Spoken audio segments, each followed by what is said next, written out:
Remind me. Yeah, we'll talk right off the bat about new stuff here. Let's give everyone a minute to jump on in. We'll probably have a bunch of people waiting, hopefully. No. We got 6 people already. All right. Good to see. Back to our usual time, back to our usual place. And that looks like we are live. So thank you guys for joining us. If you're in the chat, be sure to let us know you're there. I don't have the volume on. Do you guys have the volume on? I thought I heard a kickback. No? No, I think everybody's tickety-boo. All right, Jay's here. Good evening, Jay. How you doing? Beefcake? Beefcake. How you doing? Chris? Cafe. Stop getting his name wrong. Chris. Chris. Beef Cafe. Sorry. Beefcake. I was reading down the list already. Sorry. Trumpet sound fanfare and all hail ID Jester, the first of his name. Yeah. He is obviously the had a lot of time away. He had to come up with something that was really nice to come back to. Anyways, Rough Tony. Welcome back. First of all, welcome back. How are you doing? Yeah, good. So for those of you who may or may not know, I missed last week. First time since we started, me and Ruff back in the day. First time I had to miss, but I had a death in the family. The wife's brother passed away unexpectedly, so we had to make a trip out of town. So first of all, big kudos to Tony for hosting last week. Thank you. Did a great job. And also a big thank you to Mo for coming in and substituting. Although I have to say, Mo does a terrible impression of me. He's too nice a guy. He's just tries to, he couldn't be mean. He can't be nasty. He tried to sound mean. He doesn't sound mean. He tried. Which is fun. It was fun. It was all in good humor. And I appreciate everyone wishing me well, posting messages, checking on me, making sure everything's okay. So I do appreciate that from everyone out there. Just want to let you guys know that. So thanks to Tony. Thanks to Ruff for continuing the shows without me. At least I know this way, something happens to me, it's in good hands. So we'll carry on. We'll carry on. And then won't miss a beat. I heard you guys had like 150 viewers last week. That's our record. It's bonkers. Mm-hmm. Right. No, seriously. It helped my channel, so I appreciate that. I think it's my most viewed video in the last like 2 years. So Herman, thank you, buddy. I appreciate it. Thank you. Happy birthday, Herman. Happy birthday to Herman. All right. Mike. Cheers up, guys. Cheers up. Everyone in the chat. Let's go. Cheers up. All right. Oh, gosh, blimey. Got me cardboard. That was funny. That was funny. Great episode this week. Got a lot to talk about, a lot to catch up on. Lots of stuff. So, guys, it's been a couple weeks. I've been watching some of your videos when I was gone. We haven't had much of a chance to talk. So, what you got new? What's going on? New box. Coming to open. Yeah, it came yesterday. I was and we actually have the designer in the room right now. You got it. Oh, congratulations to Mike Budicelli. Thank you, Mike. Not that one. Oh my God, I forgot how many designers we actually follow us. Oh my God, it's like that's actually not a hint anymore because of so many designers that follow us. Oh, you would be surprised. You would be surprised. Oh, Herman. Ooh, there we go. A spoiled victory. That good old white dog game smell. Good flesh.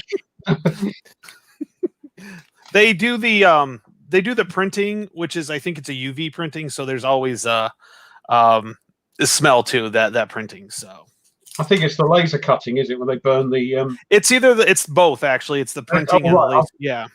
But once you let it out for a while, it's gone. So it's just because I wouldn't know, Tony, because I haven't got a White Dog game. Yeah. Hint, Herman. Oh. But Wow. I even show us. Or Yeah, I'm opening it. We are having a live unboxing here on We the got channel. some action cards. Ooh, how many cards are there? you'll count them now. Oh dear. Yeah, I can't count. We found that out so last night. yeah, we found that out. So Yes, Are I these know. pre-rounded counters? focus. No, but they're the ones that are so thick. So let me pop one out here. Let's see how well it. Mike and I represent the designer claim. Nice. Yeah. Yep. So you don't need to clip them because they're. Oh my god, I can't get it to focus. But they're crisp. They're crisp and sharp, so they don't have any. So I think they'll break your clippers, won't they? yeah. That is the new box art as well. Yeah. So we got that. So let's see.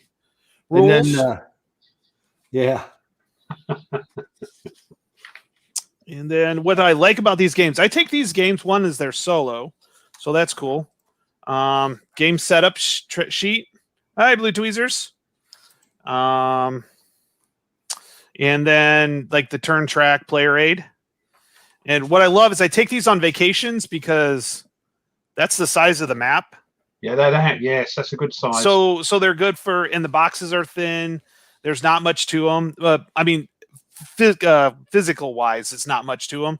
And I can just throw it out, play it in an evening. I have a couple of these White Dog games. Actually, my next playthrough after I'm done with Charlemagne is going to be Mrs. Thatcher's War. So going to the Falklands. Yeah, yes, I want to get that. I'm going to see if Second Chance Games have got them back in stock. So, yeah. So I look forward to this. This one's been on my list to get. And after talking with Herman, I'm like, oh, I'm just going to go ahead. so you can't go wrong with a Herman game, can you? Yeah, especially when he does a solo game.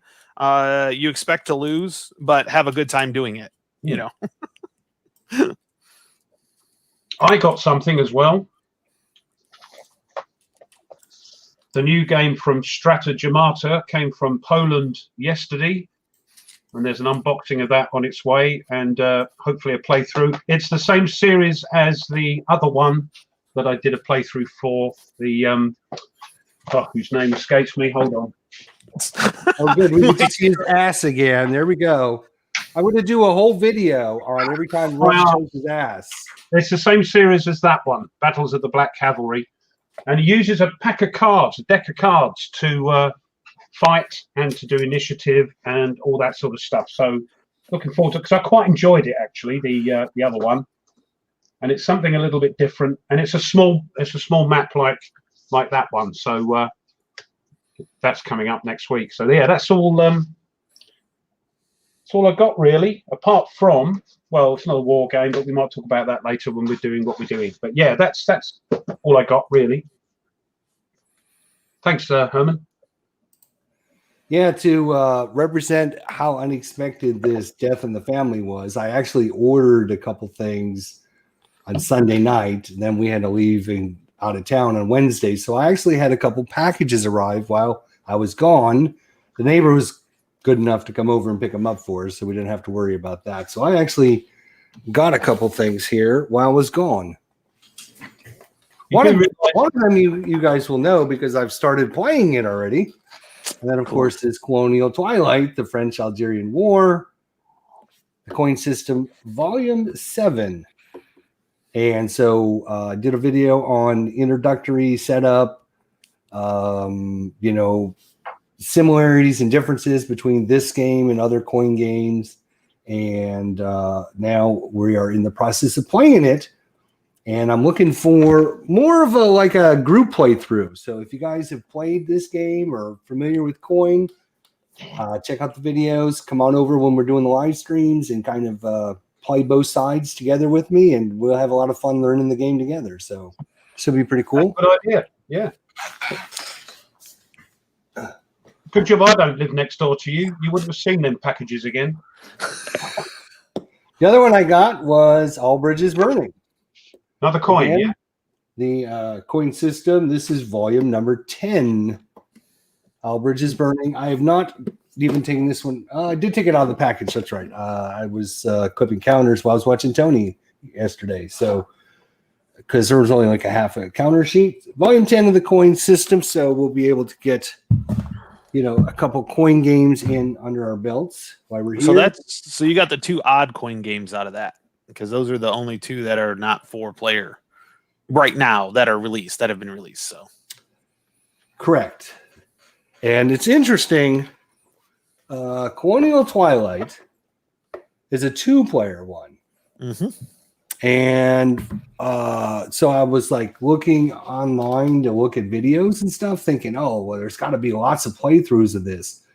It's not as popular as a lot of the other ones, and I don't understand it because it's only 2 players. So if you're playing solo, there's only 2 things you have to worry about, one side or the other.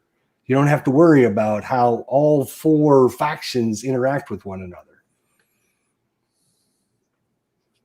So I'm not sure why this one isn't as popular as some of the other coin games. It might be the topic. I think it is the topic. A lot of people, I know nothing, 0 about the So topic. what is it about? The French-Algerian War.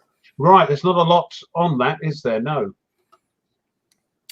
And I think it might be the topic is kind of the turnoff for some people. It's like, I don't know anything about it, but I'm telling you, I started playing it, and it is rock solid fun as a solo, because there's, if you solo coin games and you don't want to follow the little bot system that a lot of them have, or the flow charts, which are real hard, time consuming, I guess is a better word than hard, time consuming to go through the flow charts. If you're playing this one solo, there's only 2 factions to worry about, which makes it so much simpler and easier. You don't have to worry about, well, if I do this and faction A can do this, faction B can do this, and faction C can do this. So I hopefully I'll be able to get some videos out for you guys to check it out. Again, if you're interested, come on by and pick a side and start telling me what you want to do. And it's kind of a learn as we go kind of playthrough, I guess. Yeah, those coin games, as you know, haven't tickled me fancy, but I'm still waiting to get that space sci-fi version, which may well get me into them. I can't wait for that, actually. I'm quite looking forward to that, because it's not a known conflict like all the other coin games are. This is set on Mars, of course. Then it might get me into them. So I'm looking forward to that, actually. See if that will sway me. So. I know Mo wasn't here when I did our intro, but I just want to, again, since I know Mo's here now, want to give him a big shout out and a big thank you for coming and taking over for me while I was gone last week because of a death in the family. So thanks to Mo for stepping in. He tried his best, but he doesn't do a very good ID gesture. So yeah, it was spot on. he's too nice a guy. He's too level-headed. He doesn't have ups and downs and peaks and spikes. So, but thanks to him for showing up, and I really enjoyed watching you guys last week do your shows. We had a cracking time, didn't we, Tony? Yeah, it was one of those things. I'll be honest. I was nervous about hosting it, as making sure things went well, and we didn't have dead air, and we're all just staring at each other. I always me. You having a laugh, have you? Well, it's these things. You never know what's going to happen. All of a sudden, Ruff could be like, "Yeah, I just don't have anything to talk about." I don't see that happening, but so yeah, Mo did a great job. I appreciate it. It started, and I was like, okay, and then about 11 minutes in, and then all of a sudden we were at 2 hours. I was like, look who's in the chat.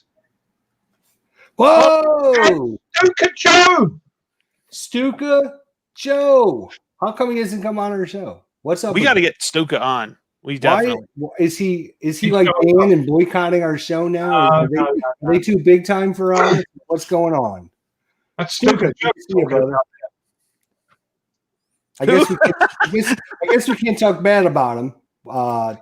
this week. Well, I was watching his Stuka, since we're talking Stuka's here. I was actually watching his latest playthrough, or the playthrough of the Turkish Resistance. Hey, I make it look easy, don't I? It's not always it's not exactly as easy as it looks. No. And if you host like Art Wolf does, and trying to organize and keep things on topic and keep things going and make sure there's no dead air, and it's not as easy as it looks. No, I just make it look easy because I'm so good at it. A lot of times I was able to let the chat like help direct it sometimes, but sometimes these guys are way off track, and I'm trying to keep up with the conversation and keep up with the chat, and that's pretty difficult to do because I'm reading and listening at the same time. Usually I can listen to multiple conversations, but reading and listening is. Tony, you did good. You did good. Don't worry about it. Yeah, it was fun. I really enjoyed it. But as I was saying, I was watching the Turkish Liberation that Stuka did, and I'm like, you know what? I need to do a little bit better editing on my videos. And so my part 2 of Charlemagne, I actually did a little bit more, breaking it up a little bit. Oh, funny Steeler fan. So yeah. So I was like, okay, I got to start doing a little bit more professional, a little bit more editing, just letting the camera go. And so I'm kind of interested to see how that goes. OG's here. Yep. But that's the thing. Stuka Joe was one of the reasons I do this nonsense. So you can blame him in part. And the way I video my things, and you say, oh, the editing. And that's why I can't do it like Joe, because he's got that $9,000 gimbal, isn't he? But which is fantastic. But I try and do a sort of thing where I fade in and out, and I like the fading in and out of the counters. I don't like to do all of it, but you have to see my hairy arm sometimes. But yes, he was my inspiration amongst a couple of others who made me think, yeah, I'll do this. So thank you, Joe. Hey, Stuka, and all your other viewers out there, if you want to contact us on the show and you think you've got something important to talk about, or something that Ruff can find out about you and spill the beans, contact us at idjesterlive@gmail.com, and we will try to schedule you a time to come on. If you want to get in the hot seat, now's your opportunity. There's the email address. Contact us. Let us know. We'll have you on. That's Joe again. Yep. I'm in the process of looking for a 24x36 magnetic steel, like just a thin piece of metal to put down so I can, not use plexi for a video. Whiteboards, they're about the same size. But yeah, I was hoping that they're usually like this thick. I'm hoping for just, like a few millimeter thick piece of sheet metal that I can just, so it's not so thick. So yeah. I like Jay's comment here. Our chat is filled with Wargaming Hall of Fame. Yeah, it's amazing. Yeah, brilliant. Pretty good. Yeah. A lot of really good content creators. And there's some okay designers. Yeah, what is it? Lootman? I've never heard of him. Herman Lootman is with us. Lootman. It was so funny. I can't pronounce the other guys. Curious. He's like, well, it is Lutman. And I'm like, we don't know your name. Like, I was making fun of the fact that you're so famous that we, of course, know how to pronounce your name. And we know who you are. Of course we do. Of course we do. Of course we do. Anyways, you want to contact us, you want to get on the show, we do have a little square box that we could put you in the hot seat, and ask you all kinds of really interesting questions. We've had a lot of really good guests so far. Mm-hmm. Had some not so good guests, but I don't know why, but yeah, been absolutely brilliant. Yeah, your worst guest is still here. I mean, I'm still here. I mean, yeah, that's true. I don't know how you connived your way in. They're called pigs. Yeah. All right, so the topic today, Hold on. Sorry, go ahead. I'll just say they're called pigs. Permanently invited guests. Permanently invited guests. I like that. Pigs. We're not going to talk about this yet, but I want you in the chat to start thinking about this. But our topic for today, we're going to talk about later on, right? Not right now. Don't post comments right now. We're not going to read the comments about this until we start talking about it. But because I just had a death in the family and it was quite traumatic and stuff, we wanted to talk about how war games handle death. How do they handle your units and the actual human beings fighting these conflicts? How do they handle death? Which games do it really well? Which games don't do it really well? What kind of mechanisms they use? And also talk a little bit about how death affects the units in the battle. You know, if like, you know, for example, if myself and Tony and Ruff, we went to basic training together and we all got put on the front line and we went through a couple battles together, and then all of a sudden poor Ruff gets shot. It was Tony during rehearsals. It was, but it's much better to do it for you in real life. If Ruff gets shot, how does it? That's obviously going to have a profound effect on me and Tony being so close to him, and how does that affect your ability to make war, and how does it affect your decision makings and stuff like that? So this is talking about the actual humans dying and how does war games handle it. This isn't about how war games are dying. This is that. But we're not talking about this right now. I just want you guys to think about it. So if you have questions or comments, when we're talking about it later, you can make sure to and look at Tony's taking notes like a good teacher.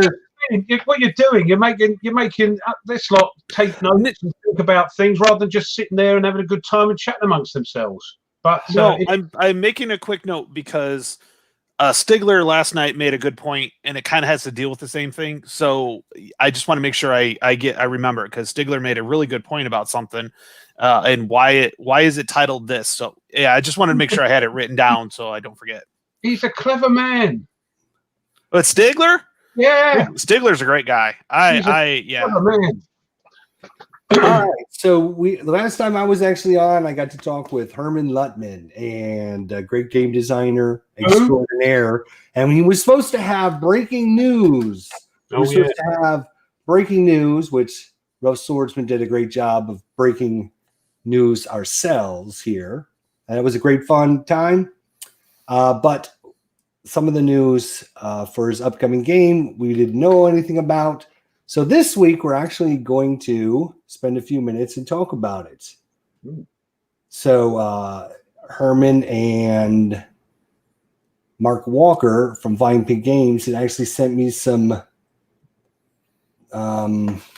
pictures for you guys to check out, and also a short video.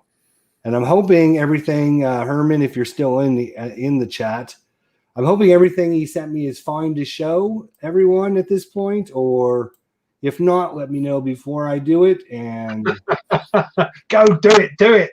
I will. I'll do it anyways. I'll just say I didn't see his text. So we've got some nice information to share with everyone. And of course, I downloaded it, and now I can't find where it downloaded. Are you kidding me? No, where was this selection before we started? Now look at him, look, he's fumbling.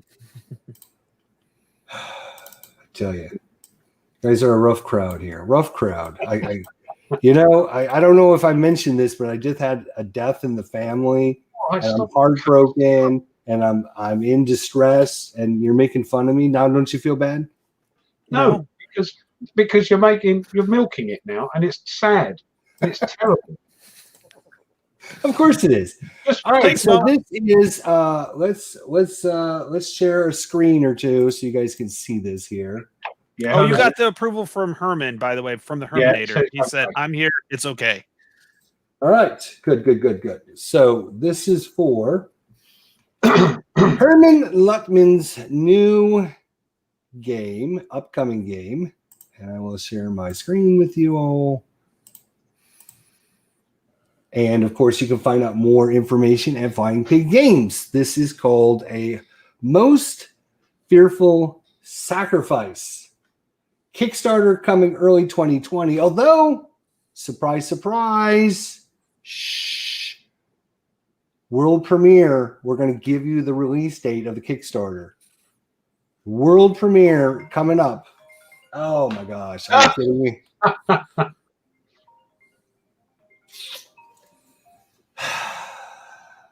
It's the wife, isn't it?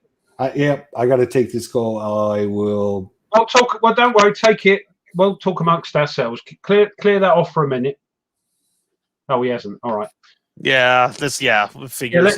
He leaves us. Yeah. Real life again. Real life.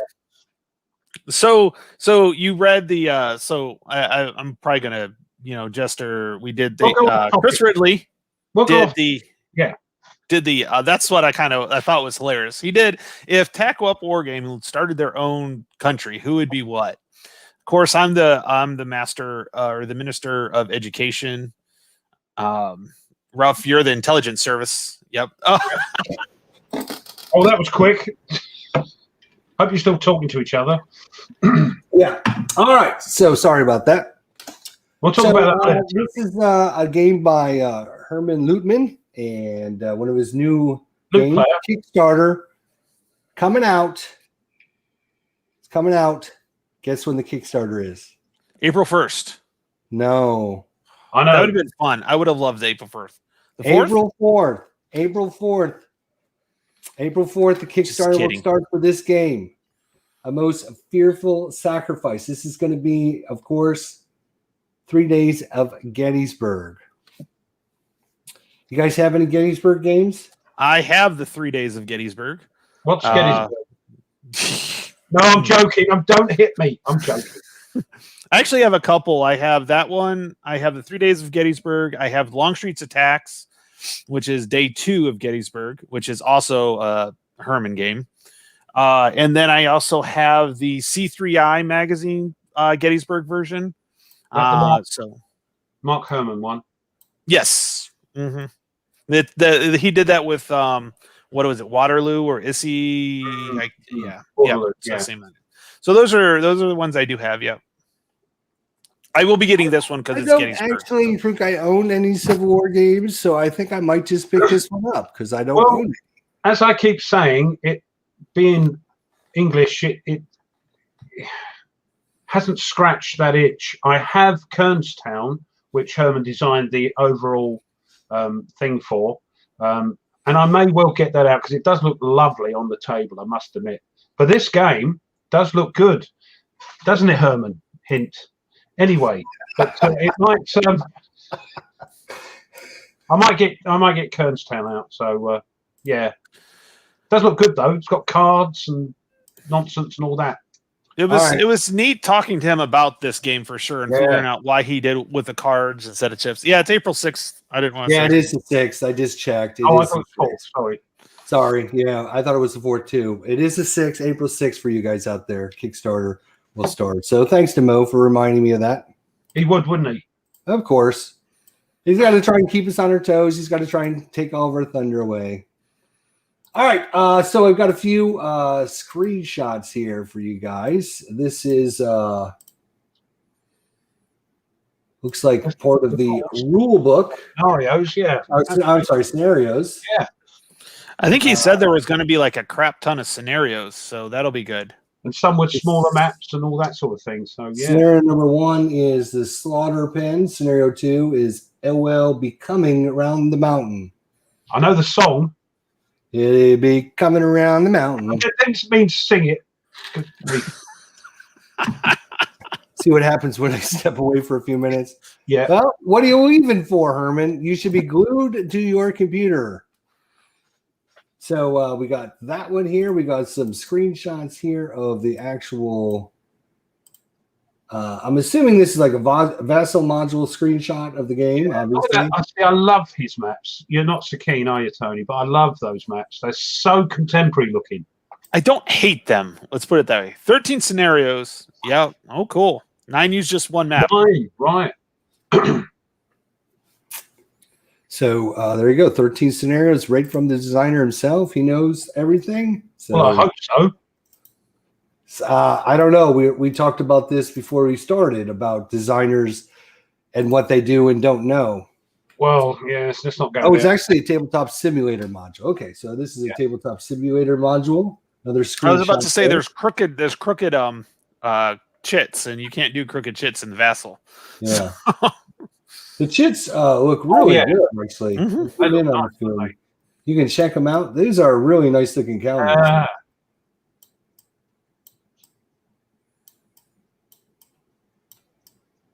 Not a big fan of the map. I'm going to have to go with Tony. I love these maps. I love them. They're so contemporary. As I said, I love them. But that's me. There we go.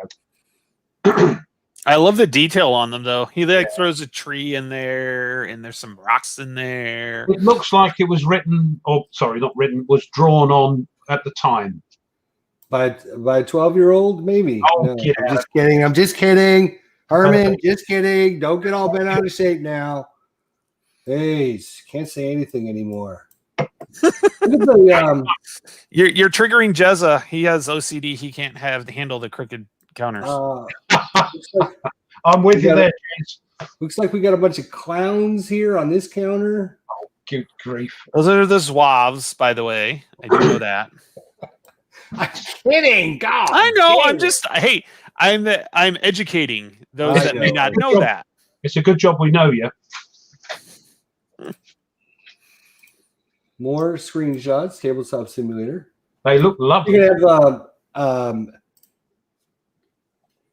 it was the counter size on these are like 13/16 or something like that, if I'm not mistaken. It was like they're big size. I remember no, this is 13th, 16th. Don't you use milliwatts? 13/16. What sort of 13/16? So almost an inch counters. So that's pretty good size counters. They're nice, yeah, good size. Good size, yep. What's this number 5 here, way over here in the corner? See that? Here's a 6. Oh, maybe is this like height elevation? Level? I think elevation level. Yeah. On Kernstown, it was highlighted a bit with I think a circle around it. I think he's trying to hide it now a bit more into the map so it doesn't become too obtrusive. Looks really good, to be honest. Yeah. I really like the that. Somebody's drawn that. I like the border around it. That looks nice. Okay. Okay, Hex got a question about Kickstarters, so I think it's appropriate. Kickstarters, you give them the money ahead of time, and then when it's done, they ship it out to you. Yes, it's usually for a discounted. Do we know the price yet, Herman? That's the one thing I have not seen is a price yet. I don't know if you are able to say. You kickstart the Kickstarter price for the game, and then they add the shipping on afterwards, don't they? Depends on the company. Some of them do it right away. Normally.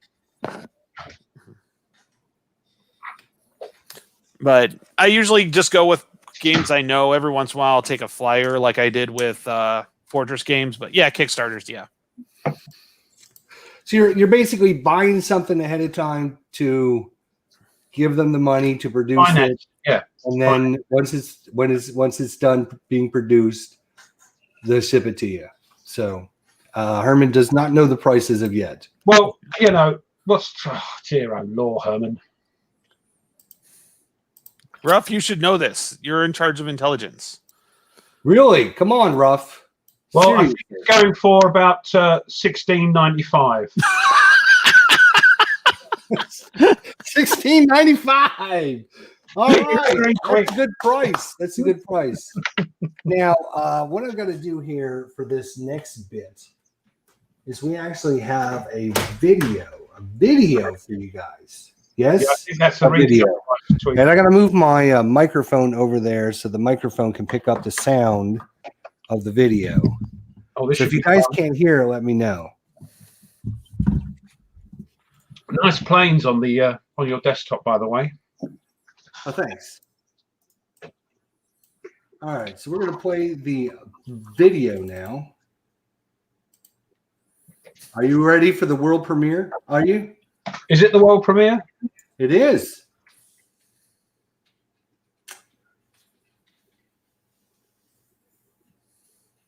It's all gone quiet. Summer of 1863, early on July 1st, in the surroundings of the small town of Gettysburg, the largest battle fought in the American Civil War begins to unfold. A battle that will determine the fate of the nation. A Most Fearful Sacrifice is an epic two-player war game allowing players to depict the fighting that occurred during all 3 days of this decisive clash. The Black Swan ACW operating system is specifically designed to handle the larger scale battle and provide a challenging, constantly developing battle situation. A Most Fearful Sacrifice, The 3 Days of Gettysburg. A game designed by Herman Luttman, published by Mark H. Walker. A Flying Pig game. You notice they picked an Englishman to do the narration there. He does all of their stuff, all of Flying Pig stuff. I've noticed. Well, that looked pretty good. We'll have that on again later for everyone that's maybe not here right now. That looked pretty good, didn't it? Congratulations. Nice. Very nice. Looks really good. And I'm getting itchy. Thinking, American Civil War. No, don't start me on that. No, that's a rabbit hole, isn't it? But that game looks good, Herman, I must admit. Looks good. It looks really good. Like I said, I don't. You're not just saying that because I don't think I have anything on Civil War because I'm not a big Civil War guy. No, same here. But it does look good. What do you want, Tony? Got them all. Those are the GBACW Civil War games. We haven't seen you play any, though, have we? Oh, no, but I am playing 3 Days of Gettysburg. I'm thinking about starting to live stream that when I do play with Braxton. So, since I figured out how to do that. So I think that'd be fun. Where last couple turns have been boring because they've been night turns and it's just been maneuvering, but the action's about ready to start up. So I think I might do that. So that's on Vassal, yeah? Mm-hmm. Yeah. Yep. Yeah, it's definitely ahistorical. By all means, it is ahistorical.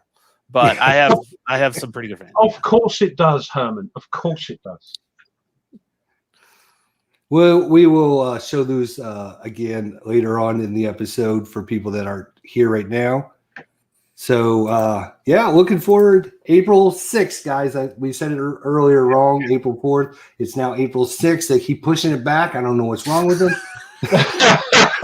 He's going, oh, no. Hold on. Just got to scribble.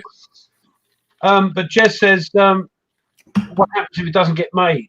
This is going to get made, of course, but Kickstarters generally, if they don't get made, I don't know what happens. There's been some. You're out your money. I'm out $8. Yeah, there's some companies that are reneged for one reason or another. I don't know what happens to your money then. Nothing. You're out the money, unfortunately. Oh, right. But this so is you need to make sure that you're backing somebody that knows what they're doing. And of course, Flying Pig's just kind of doing it as more of a pre-order than I think you just take your money and then close shop. I don't think it's ever going to happen, but if you got some no-name guy out there like selling you something, then maybe. But well, I'm broke. So I actually have a copy of the rules as well. I didn't know if I should show those or not, but the rules, they're only 24 pages, so that's cool. I could do posh, Chris. All right. Well spread out as well too, so Suka, and yes, I hate information markers on the map. Yeah, exactly. That's up to the player though, isn't it? I don't mind sticking them on the top, but some stick them underneath. For goodness sake. He says I've done Kickstarters with of course you will. Yeah, I think they did the Crowbar Cool Tactical Volume 3 on Kickstarter. So Crowbar. Mm-hmm. Crowbar was one. Yeah. I was looking forward to that one. I had fun with that one, playing that one. That's a great game.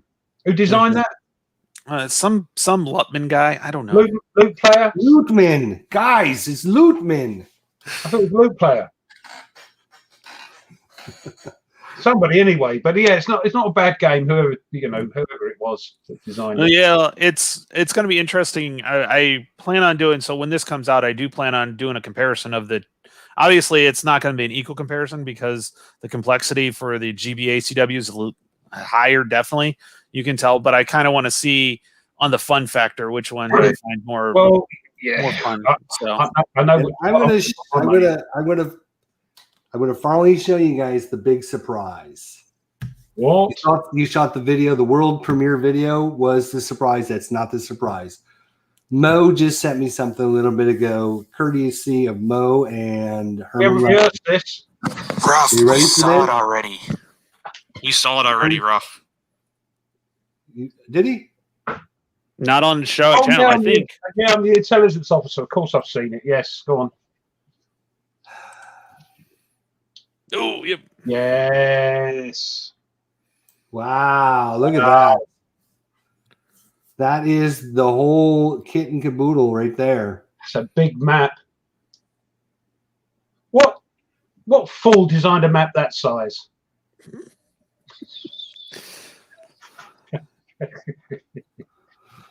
You can see the whole, there is Gettysburg here, the town. You can see how it branches off there. There's the river. And Yeah, it looks Does the lovely. map come with Look. the table? somebody's got things already, the rule books.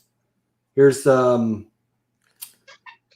road. It looks like another one of his maps there. You got the Chambersburg Pike. Here's Ridge over here. Looks really good. So I'm not sure I can fit that. I'm not sure I can fit that one on my table. You Can can I put get a miniature version of the game? Is it Wow. going to be part of the Kickstarter, a miniature version of the game? Or does the ping pong table come with it? I guess in size, I think Herman said that this was a monster game, right?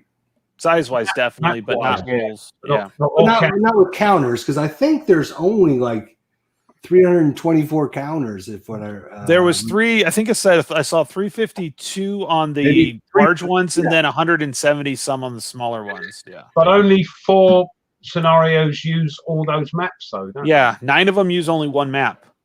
So they? No, 4. I think 9 are 2 maps. no, Or one map. One map. Hold on. Herman, help. 15 square feet. Joe. 15 square 50 feet. square feet In inches. What? in inches. Oh, he's got to calculate for his little rolling, Oh, it's fantastic. little rolling camera to Oh, go. that's fantastic. Oh. You ever get fed up with that, Joe? Send it to me. Thank you. You ever get fed up with it? Send it to him. Didn't you see the live stream with him and Mo and Artie? He's gonna like start. He's gonna start. You know, A Kickstarter. yeah, $1,900 for his table. Phone not included. I'm pretty sure. $9,000 anyway. Yeah, this is only one of the maps here.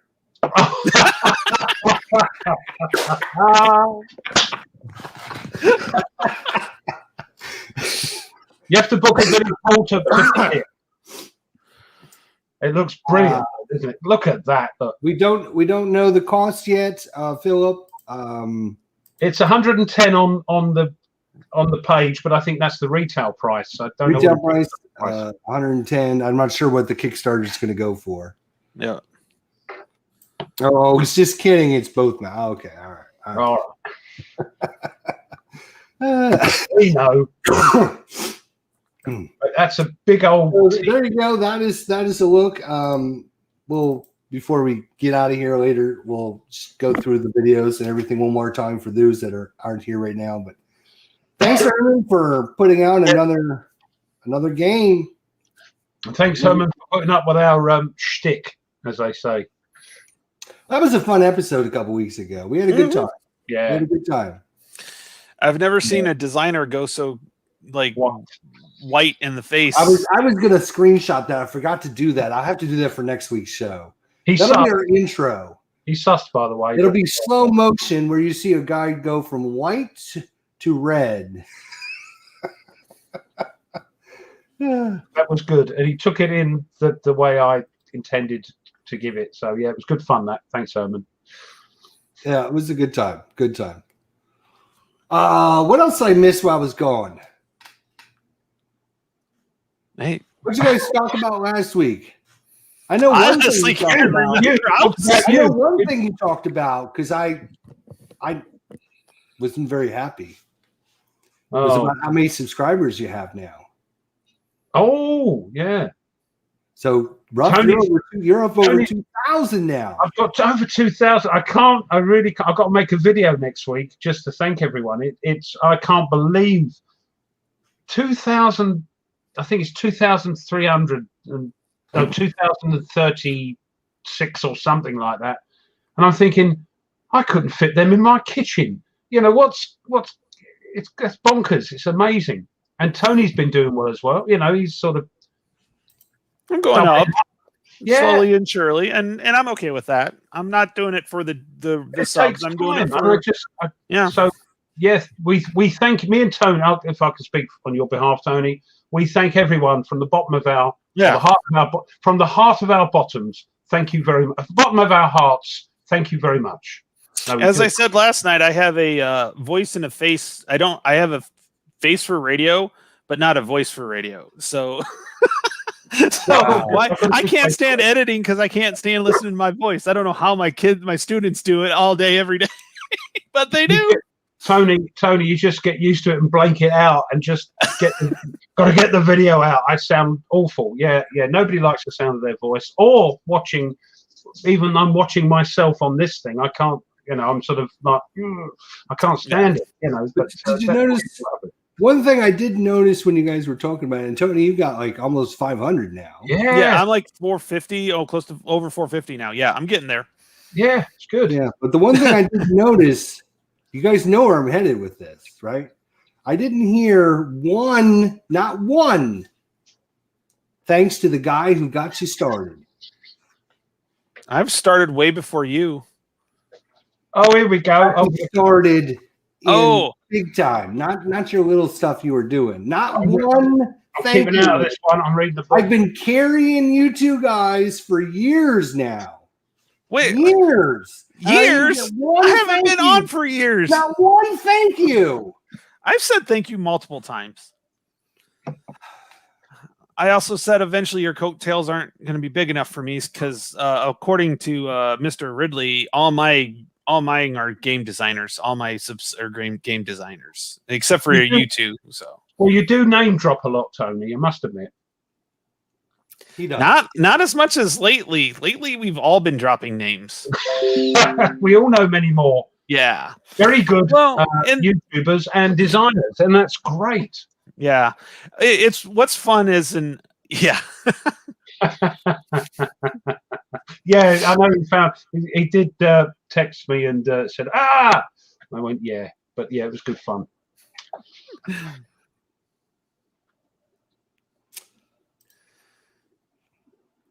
So, yeah, I mean, you guys are doing a good job. Yeah. No, I do appreciate it. I look forward to talking with you guys every Saturday. It's something I really do look forward to. And I was mentioning that to Mrs. Ruff. Well, that don't sound right, does it? But you know what I mean. That I look forward to having my car Bordeaux and chatting to you guys. And it's become part of my. It's funny. Life. We didn't. Yeah, it's weird. When we first got together, we weren't thinking, we're going to do this every week and everything. But I mean, as you were saying, let's do this maybe once a month. You know, yeah, we'll do it. You know, whenever you feel like it, just let me know. And like literally, like the next day, we emailed one another and we're like, hey, let's do it next week. Okay. Yeah, it was so much fun. Let's do it again. It's fun, and everybody in the chat as well. You know, it's brilliant that people come and join us for this nonsense. Wargaming malarkey thing we do. It's brilliant. Thank you, guys.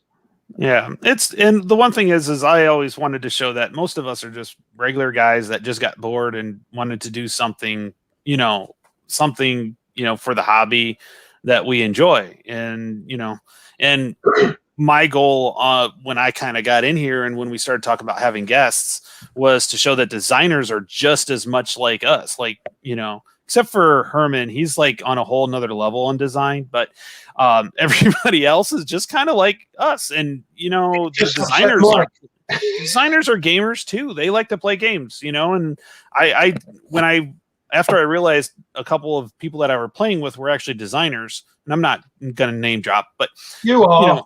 No, I'm not. You will. You will. Wait. But when I found out they just like playing games just as much as we do, that's everybody needs to know that. There are a few prima donnas out there, but the majority are all good. Just guys that wanted to play a game, wasn't out there. They have the mind to do it, and that's when they do. So Mike's that way. Berticelli, he's like, he wants to design a game that he can play and have fun, and he did that with Tank Duel. So that's going to be a blast. So, speaking of Mike, we talked about a month ago when we did our live stream of Tank Duel that hopefully come April time, he's going to give us the world premiere of Wolfpack. So, Mike, if you're still in the chat, how's that process going? Does it still look like we're going to be playing? Let us know so we can make a big announcement for it, create a video, whatever we got to do. Now, the thing is, I'm a bit miffed. I love GMT, but a bit miffed because I've just found out there's a 70-page solo booklet with that game. And which one? For his new one. Wolfpack. No, I'm talking about. Sorry. I'm thinking of Atlantic Chase. That's not Mike. That's Jeremy. Sorry. It's 70 pages? Yeah, there's a 70-page solo booklet with it. If I'd have known that, then I'd have ordered it. Yeah, I agree. Another thing I discovered is these guys, Herman plays Warhammer 40K. We all play different games. And that's not just war games, and that's good as well. Yeah. How's your playthrough of Mr. President coming there, Tony? It's going. I have spring break in a week, so I'm trying to get it done before then. So I've been working with Mike. Needless to say, the media loves me. My Congress hates me, and everybody else is lukewarm about me. Because you haven't got the dice gods on your side. Oh man, I almost wish you guys. I wish I would videotape. Maybe we can sometime videotape me playing that and just watching me roll so horribly on some things that just really like. I'll roll horribly on the important things, but then roll really well on the not as important stuff. This is but yeah. So right now, my Congress hates me. The people. About 38% approve of me. The media loves me, so every time I do something wrong, they fix it for me. So yeah, it's I'm doing my write-ups as I go through, so there'll be a pretty good write-up. It'll probably a multi-part write-up is probably what will end up happening because I'm writing it as a. Going to be posted on the GMT website, Mr. That's what we're talking about doing. If it's yeah. That's the problem with that game is that you talk about Congress and this and that, and it means nothing to us, Brett. Okay, here we go. I'm gonna change the terminology to fit you, Ruff. Okay, this should be fun. The Parliament hates me and is not working with me as the Prime Minister. The media surprisingly loves me and backs me on everything I do, and the people you peasants are iffy on me. So what? You're calling Brits peasants? What are you talking about here? The voters. There was a revolt over here by us lot, these peasants, a while back. So what you're saying is the Congress is like government. Yeah, it's Parliament, basically. Mm-hmm. Sorry, Parliament. Yes, so it's everybody who's been voted in as a say. Right, so it's Parliament. Yeah. And the government, in your case, Democrats or Republicans. Mm-hmm. We have the Senate and the House of Republicans. So you've gone off again. What the bloody hell's that? What's the Senate would be like the House of Lords, the higher house, and then all right, okay. And then what's your lower house called? It's called the other house. It's called the outhouse. No, that's something else. That's, it's called the other house. So, yeah. So the Congress, and the funny thing is, it's a bipartisan Congress, and they're getting along, just not with me. So what Jezza says, what's the House of Representatives then? The House of Representatives are more based on population, while the Senate is there's 2 senators. So complicated. Why couldn't you have taken our thing over there with you when you went over there? You know what? You know, our Constitution and our government is so good that nobody in the world has repeated it. Same That's here. how good it is. Same here, matey. Same here. We invented it. Yeah. So, anyways, no, but it's really good. The one nice thing is it's not for a game on politics. It's not political, so you're not getting the craziness of like left or right leaning. You don't have any of that. Well, that's good. But yeah, you don't want it's mostly issues that you have to decide to what you're going to do about it. Then certain groups will either like you like how you're handling it or not handling it. And so you're kind of trying to balance how everyone out there feels about you based upon what you decide to do with each of the things. Yeah, probably the biggest one, and it's really big, is there's a issue on gun legislation, and it doesn't say whether it's stricter or lesser. It's just gun legislation. So, and then you have a random roll, whether it's a good bill or a bad bill, or a horrible bill. So there's like a really good bill, an okay bill, and then a horrible bill, which could. So it's not, like I said, it's not like. Chris, stop it. His head's big enough as it is. Sorry. Tom. Oh, and so that's part of the game. That's like, I would say, a third of the game. And then thanks, Mike, for reminding me. Then you have to deal with everybody else in the world and the terrorism, and you have 2 conflicts or more. Yeah, if you think you want to be president, play this game and it'll change your mind. So it's one of those president. Yeah, it's one of those solo games where you have a lot to do and don't have enough to do it with. So you have to prioritize. We still don't have a release date yet. That sounds great. No, it's still we're finding a few bugs and twists and turns, and I'm enjoying that part too. But as we run across things, that sounds a great game where you need to do so many things, but you haven't got enough resources to do it. So that's the sort of thing I love. Yeah. Unfortunately, it's American politics, which is like, what?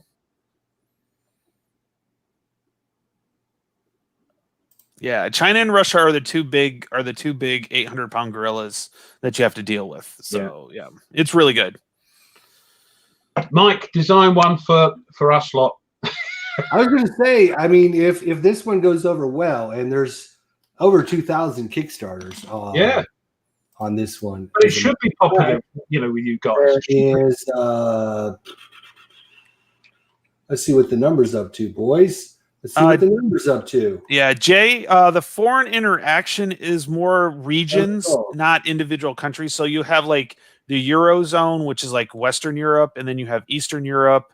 And so it's more like regions than one individual country, other than China and Russia. So the United Kingdom of Great Britain and Ireland Northern Ireland isn't mentioned then. Oh no, it is. You have to. There's a treaty with them specifically. So in the Eurozone, they can break it down to a few countries. So and I know Britain is one of them that you have to be very close with to continue to win the game, because you could lose the game. Yeah, 2291, right? What's so that? If this game goes over well, which with 2,291 pre-orders, I don't see how they can't just take the same system and replace it with the British Parliament, the House of Lords, the King, the Queen, and Dukes, and whatever the hell. No, the Queen doesn't do anything. No, the Queen is our lovely Queen, but doesn't have any powers really. The problem with Mr. President, it's in the queue behind Pacific War. Oh, this okay. So Pacific War, I think, is pretty much done. But there's still I know, but there's still development. Mike's the developer; he's not the designer. Gene actually designed it, and Mike's taken the design and is really pushing it together. Yeah, it's really working on it. So Nothing in final production, boys. What are we doing here? Come on, GMT. Come on, GMT. I'm waiting for my What are you credit card. doing? You got all these at the printer. Let's start getting them printed and get them into final production, I boys. don't have any of those though. I've got those two. I've got Storm and I've got the Dark. So yeah, these two is what I got. yeah. I'm getting Wing Leader. All right. Since we're on the subject of GMT, right? If we go up here, right, and we look at the last ones that just got published, Command and Color Samurai Battles. What does it say there? It says shipping March 1st. Today is March 27th. Yeah, but come on. I've still not received my game yet. I've got an email. It's being shipped, but 27 days I've had to wait. So I need Herman and I need Mike. I need you guys to get a hold of Gene and tell him that ID Jester said, number one, he's on our show. They'll Right? certainly take note of that. The second thing is the three of us need priority. We need priority when a game's released. All right. So Hey, if anybody wants to send me a free game, I will put it on my channel as soon I as don't I even get care it. about the free game. We should have Plenty priority. of free games now. When it says to ship March 1st, March 2nd. They're in the it's gonna Suez be on my Canal. doorstep March 2nd. I'm going to They're be able to stuck in the pick it up. Suez Canal. Didn't you see that? They're stuck in the Suez Canal. Don't get me started. You're Don't get joking. me started. You've seen those, haven't you? You've seen I'm that still waiting on my container ship. starters that I had from No, November don't. 2019. God, don't. Tony, don't start him off for goodness sake on who. So yes, I'm still waiting on those. So yes, 27 days still haven't got my order. Come on, GMT. We should have priority. Come It's on. great to have him back, isn't it? Yeah. The rants, yeah. Mo didn't rant, did he? He was tried. Well, Mo's rants are like, like just having a little moan. They're not real, like him. He's like, he's professional. Well, I thought it was funny. I thought I pre-ordered bayonets and tomahawks. I'm Oh, like, yeah, why you haven't I got it yet? Why haven't I got it yet? I can't. I had canceled it at one point in time because I wasn't like interested in it. And then after I read about it, I thought I did. But so I'll just wait for it to come out and find it. You said you were waiting for that one. I know I did, and I'm like, where's it at? And then I'm like, oh, I'll just wait until it comes out and get it when it's another day. It's delayed. It's another day. My credit card smiles. No, it's eventually gonna come, and you're gonna have to pay for it. The other thing that happened while I was gone, you guys act like nothing happened, right? You guys got a chance to talk with Mo about maybe setting up some kind of a competition. Oh yeah. Oh, bing! Yeah, but we knew you'd mention it with Whiskey Charlie. If it wasn't for me, what do you guys talk about? I don't know. We had a pretty good show last Saturday. You weren't here. Sucks. We had a blooming good show, didn't we? So, talk to me about this. What's going on? Well, we're waiting for the to hope for sure that the Vassal mod gets taken care of first. But the Armageddon game, what is it? Kerry Anderson, and incidentally, that's why I sort of put that up quick. That last unboxing I did of Marine 2002 from 1979 was designed by Kerry Anderson. So yes, over to you, Tony. Sorry. Yeah, so it's the Battle for Armageddon or something along those lines, and it looks like just a trash talking up to 6 players type fun. So if we can do it for it goes up to 6 players. Yeah. So geez, we have the 2 Marines and the Crocodile Hunter. And you and 2 Rob, in the mood you get. that means we need 3 more. Who are the other 3? 2 I know they said. I know he invited me and Ruff, but I don't know who the 6th person. We can take our choice. We can ask Joe. We can ask Mike. We can ask, Herman. Yeah. No, but he's yeah. with as much fun as we had playing Tank Duel and how that went over so well, I think we should do more of like Whiskey Charlie versus the War Room. I think that would be great if we could, when we could even do a Tank Duel version of it too, because you can go more than 4. I think you can. No. I don't want my tank blown up again. Twice. I think it goes up though. Whatever. Battle of Armageddon. Whiskey Charlie players. But Whiskey Charlie versus the War Room would be blooming fun, wouldn't it? Yep. Yeah. Well, that would be on our blast. team, Ruff. Well, I mean, you'd be on our team. We wouldn't have to shoot you. Wait. I don't know if we want to invite Ruff. Yeah. He's gonna paint his tank yellow again. Yeah. I'm gonna paint my town yellow, so when they nuke it, they'll go, that's that one. You know what? There is a yellow player on Battle of Armageddon. You have to be the yellow player.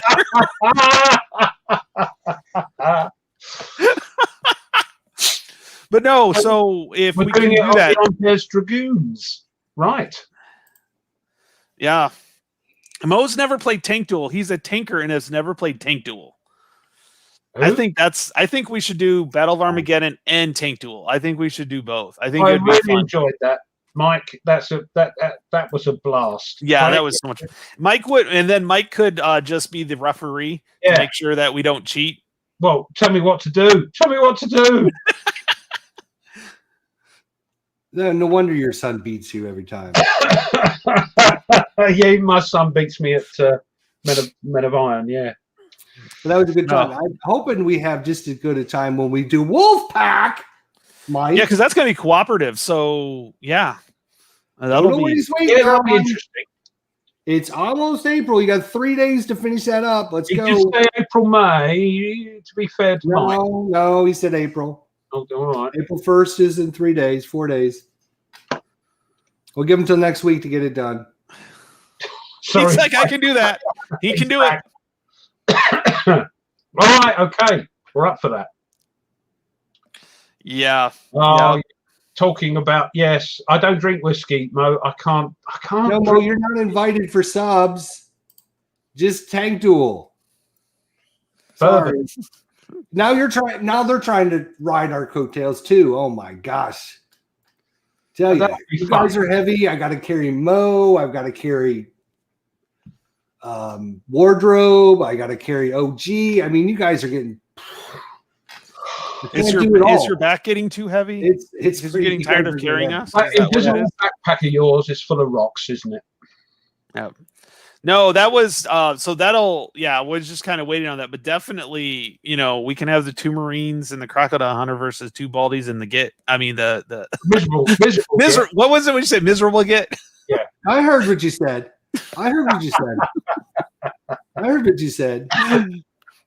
All in good fun. I would never do that to you. If you were gone and somebody in your family died, I would never do bad things about you know what this is? You know what this is? The world's tiniest violin. Yeah. I would never go against, try to hurt your feelings while you're down in the dumps over a family member that had passed away. Geez. Let's invite Herman.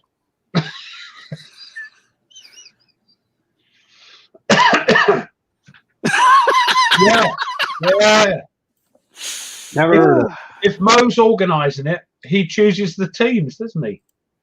I guess. You guys don't want me on your team, that's fine. Of course we want. Oh, heck, I want you on my team. If there's somebody that's going to make sure we win, it's going to be you. Yeah, but don't bomb my yellow town, all right? If you start driving around in Wolfpack with a yellow submarine, we all live in a yellow submarine. Stop it! The end of it. Right. Oh my God, we're gonna get kicked off because I started singing Yellow Submarine. We'll get we'll get a DC. What is it? DMCA. DMCA strike. Yeah, but that was good. Yeah, hopefully we can arrange something around Whiskey Charlie whenever. I mean, that'd be wonderful. Salt it, I think. they meet in some underground bunker somewhere. But yeah, we'll see when the Vassal Medal gets I was done. going to watch hockey. What's all that about? So anyway, Mo's a big hockey fan. I know he is. I So don't Have a good one, Mo. See you, Mo. copyright strike. Yes, thank you, Jez. Oh, Chestnut's here. I gotta be cave. He seems to know what I'm teaching. He's just as bad as you, Ruff. What? Who's this then? The old Chestnut. Yeah. He's last night on the live stream, he picked out exactly what I was teaching last week. What? Yeah. I was teaching about the Sacco Vanzetti case, and he's like, he started talking about, it's going to be teaching Sacco and Vanzetti. I'm like, so he's either a student or he's looking through the window. From Iowa? That's impressive. And I don't Yeah. have any exterior windows, so that's even more impressive. See you, Mo. Right, it's gone quiet. Dead air. I'm looking something up, so you guys should be able to continue. I should be able to. So, actually, what if the Blue Tweezers is still on, we are trying to organise a cooperative playthrough of Warfighter. Oh yeah, you were working on that. Yeah. Yeah. Wayne had to cancel on me, or he wanted to postpone, and I actually wanted to not start my series until Jester got back. Let's go and arrest someone. That's more important. Yes. But Blue Tweezers, I haven't got a clue how to do it, so hopefully he'll talk me through it. But Sarah did send me the Vassal modules, and they're huge. It's got everything on it, all the expansions and everything. So I've got that ready, but it's gone. All right, I'll talk to you. We'll talk later. So I just need to know how to work it, because I think we're going to do it through Discord or something. So he wants to do modern. I've only got the core part of that. But World War II, I've got most stuff, but we'll see. I don't care what it is. I love Warfighter, so we'll wait, and we're going to have a practice and see how it goes. But playing cooperatively, we're going to be swearing at each other. I don't know. Make sure it's what do you call it? What's the time that you call it when you can swear at night? What did you say? It has to be. Yeah, so you got to make sure it's later than that, which is like prime time for us. Like. Well, it's 9 o'clock. It's 9:15 here, so I can say bugger without fear of being wiped off, from YouTube. So yeah. Okay, now whatever you want. I really don't mind doing modern. I just I've only done one playthrough of that on my channel, but yeah, no, I don't mind it. I'm looking forward to it. BT, looking forward to it. Yeah, so me and Jester, we need to figure out a time to redo Cuba Libre, because I want to do that first before I bring any other YouTubers in to do kind of a play, because I really want everybody to kind of like we play each other, like to show how we're just normal people, and we just happen to figure out how to put a camera on and record the stuff we're doing, and I just think it's fun, and it'll add to more plays of games. So yeah. Definitely. Everybody should have a go. Chris, get your phone out. Seriously, it's not hard. I know I faff about and edit, and because that's my personality, I can't help it. But yeah, Jay put a good question. I think Jester would like that. Does the Vassal module have the misprinted cards? No. For what? Which game? For Warfighter. Warfighter never did have misprinted. No, Warfighter never did have misprinted. The only thing Warfighter had wrong was they put the wrong backs on some of the Pacific cards. They had the Europe backs on them, and I put all mine in sort of coloured sleeves. Then I got the replacements, and everything's tickety boo. So yeah, nothing wrong with Warfighter. I think we got people in the chat wanting to get to our topic. Jester, what do you think we move forward on that? Oh, right. Actually, before we get there. Oh, yeah, what you got? So we've been doing some segments on wargaming channels that people should subscribe to. kind of introducing them to everyone. Let's talk about. Well, you I found don't one. know if we've actually talked about this one or not, but I've actually been in contact with Dad versus yes, Son. Australia. Yeah. Great guy, great videos. Yeah. He does a lot of really cool videos. He did a He does playthrough of long. Illusions of Glory. He's only got 359 subscribers, guys. He does a really good job. He plays all kinds of different games: Combat Commander, Stalingrad, 1942. Quite a few. So if you're looking for a nice, friendly kind of family atmosphere, really nice guy doing some videos, Dad versus Son, and he's part of our Tack Up Wargaming group as well. He posts on there all the time. So on Consim, yeah. on the Chemistry World, yeah. So if you guys are not subscribers, see if you guys can subscribe to his channel. Does a really good job. And unlike most of us, he will play the whole blooming game from start to finish. Yeah, I don't know how he does that. Yeah. Let's see. Comments here on Dad versus Son got me into Combat Commander. Yeah, he's playing the whole thing. Blue Tweezers knows about him. That's good, right? Yeah. I subscribed very early on. Mm-hmm. I can't believe he has only that many subscribers. He does a I great know. job. It's only 359, and I was very surprised. So The I'm thing like, is, it's people that, on this sort of thing that we have to highlight it, but you have to promote yourself if you want. I mean, you guys did it last week as well. I noticed you guys had talked about a couple of the YouTubers out there. Mm-hmm. I mean, obviously, you don't run across every single person, but he seems to have a really good channel. So his playthrough of Illusions of Glory, which I want to play. So I was watching his videos, and I'm like, hey, I should probably mention them in our war room so more people can know about him and subscribe to his channel. The funny thing is I had him written down as a channel when we were doing that, and then we kind of forgot about it, and like I never did talk about it. But yeah, he does. Yes, we did a series because I watched him do. He did some. That's the whole thing. Yep. Maybe he doesn't want. He did it twice because he messed up. Yeah, and he did Fields of Fire as well, and he messed up and he admitted it. But the thing is, he got feedback, which helps me because I love Fields of Fire. So yeah, anybody that does a playthrough of Field of Fire, Blue Tweezers. He's got that accent, so we could replace Ruff in a moment's notice. The only problem is he's in Australia, so they're sleeping right now. Let's wake him up. Someone give him a call. Tell him he's online. Tell him to tell him it now.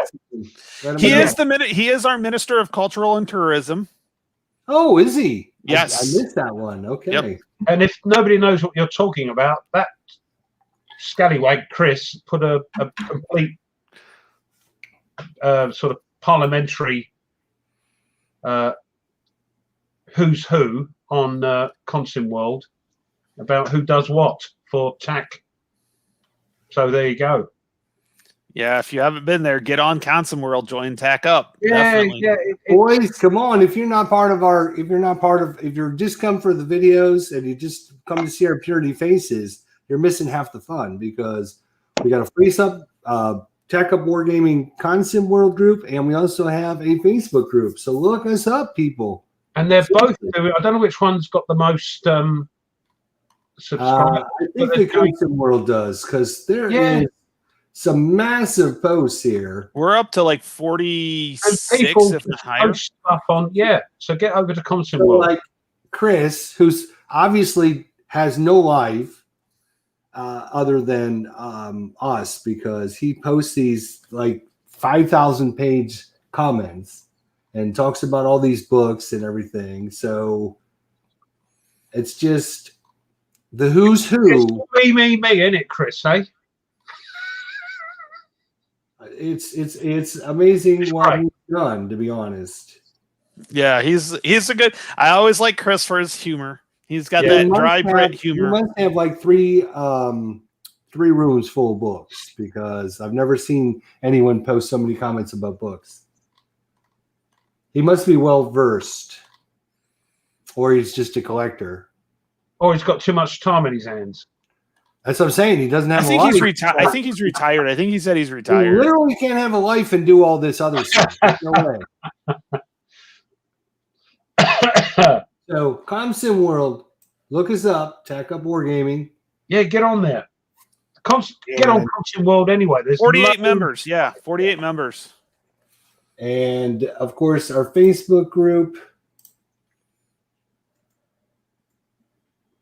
50 members. Yes, we're still winning on Facebook. Come on, guys. Yeah. Join us up. Oh, wait. Do we have another one? Oh, no. So, yep. More great stuff. Just saying. Oh, it's one of mine.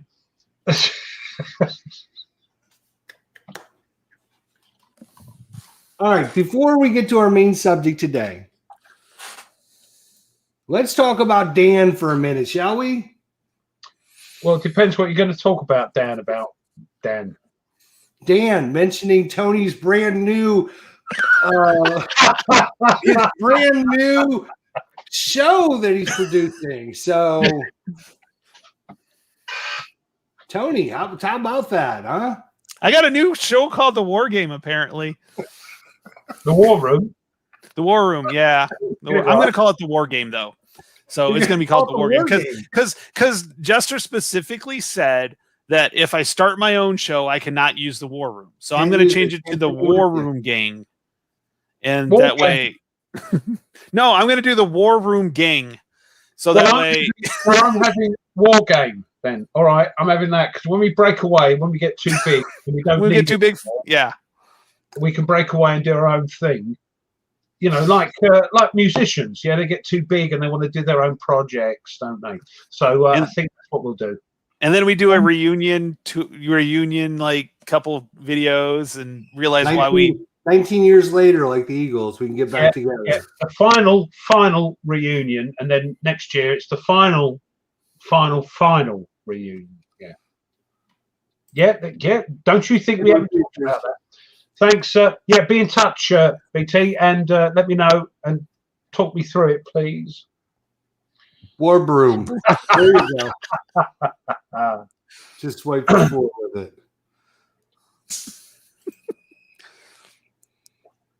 I did see that this morning. Dan needs some more. Yeah. I've invited him on the show like 5 times. He's frightened because he knows what he's going to get from you, Jester. I've invited him on the show. It's not like he's never heard of the War Room before. He's do what he does every week. You forget things. I appreciate all of his work, though. It's a lot of work to put everything together at such short notice. There's a lot of everyone doing it that he covers and everything like that. So I'm just giving him a hard time because, number one, he keeps missing us in his videos for some reason. 1 week it's rough. 1 week it's me. Next week it's rough. He keeps missing us for some reason. Doesn't post her things. Never misses Tony, though, for some reason. How about that? Well, he's cute, isn't he? He's I guess. Thing on the channel. Yeah. So I'm the baby. I'm the baby of the channel. You are the baby, all right. Big whiny baby. Just give me my whiskey and I'll be good. Yeah. Whiskey. There we go. All right. So the main topic that I thought we would talk about is death. Having gone through death in my family this week, and not death of Wargaming. That's not what this is about. This is about how does Wargaming handle death, the actual people in the games dying. Which systems do it really well? Which systems don't do it really well? How connected are you to the actual people? I just went through a family member that died. It was a very traumatic experience. Now imagine you're on the battlefield. You're shooting enemies. You're connected with the people next to you, and one of them dies. It can be obviously a very traumatic experience. So I thought this would be a good subject to talk about with how war games handle the actual units, the people dying in games, and do they abstract it? Which games do it well? Which games don't do it well? We are looking for your comments, your suggestions, your thoughts on this subject matter, because I think it's kind of a hard subject to talk about, actually, when you think about it, right? Because you're actually, a lot of people don't realize, okay, well, I'm just going to take this little cube off the map and I'm just going to put it away, but this represents maybe 2,000 people, right?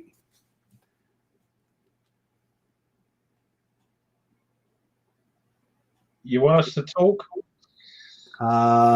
Absolutely. Except for Tony's. There we go. Sorry, I had some screaming in the background. You have to mute. Okay, sorry. Yeah, I have a mute button just in case. Quick mute button. No, it depends on the scale of the game. I think depending on how attached or how abstracted it gets. When you get down to things like I don't have ambush, but I've heard. But like those the B-17 game. Queen of the Skies, and even the Hunters, where you have individuals themselves, sometimes you can get attached, and it's really not as it's really you really attached. But then when you're doing something like unconditional surrender, where you're basically moving armies around, I have half an army. What's interesting is you've lost more people in the half an army than you do when you lose the one. So it's kind of interesting how they do it, and some of them don't do it as losses. Some of the games don't do it as losses. They do it as like cohesion hits and stuff like that. That kind of represents more than just the death of soldiers. It works on the group together. So. Ruff, Yeah, for me, it's it depends again on the sort of scale of the game. For something like, as you said, the Hunters or Target for Today, where you have to sort of name people. For me, and it's different for everybody else, for goodness sake. For me, I get a bit upset that they've died. But as you sort of come out and to sort of like operational and strategic level, it's an army, and you go, oh, it's an army, and just move it. But when you have to name people and you have an interest in them surviving with games like the Hunters and the Hunted and all that sort of thing, for me, I get very attached to the people I've named, and but that's part of it for me, is being attached to them and playing the game. And that's what I, coming out of that game, I think, crikey, I lost so and so, and he survived, I've got to replace him. Oh no. But yeah, but at the end of the day, they're bits of cardboard. So Herman put cue the Stalin quote, and if you guys don't know that quote of Stalin's, it says, "One death is a tragedy, a million is a statistic." Yeah. And I see war games kind of reflect that in some cases, because when you have a one person, you get attached to them. When you have an army, that's a statistic, which is horrible.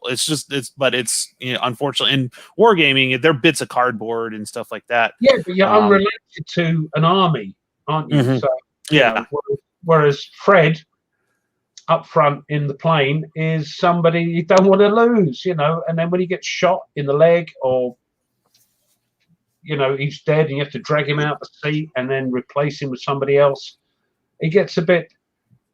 Yeah, it's a bit different, but that's what I get out of wargaming. It's different, of course, for everybody. Do wargamings do enough to simulate the tragic loss of life in a game? For example, what I'm saying is, how many games have you played where you say, oh, you know what I'm going to do is I've got to block, right, this road access, and there's 3 German armies coming down the road, right?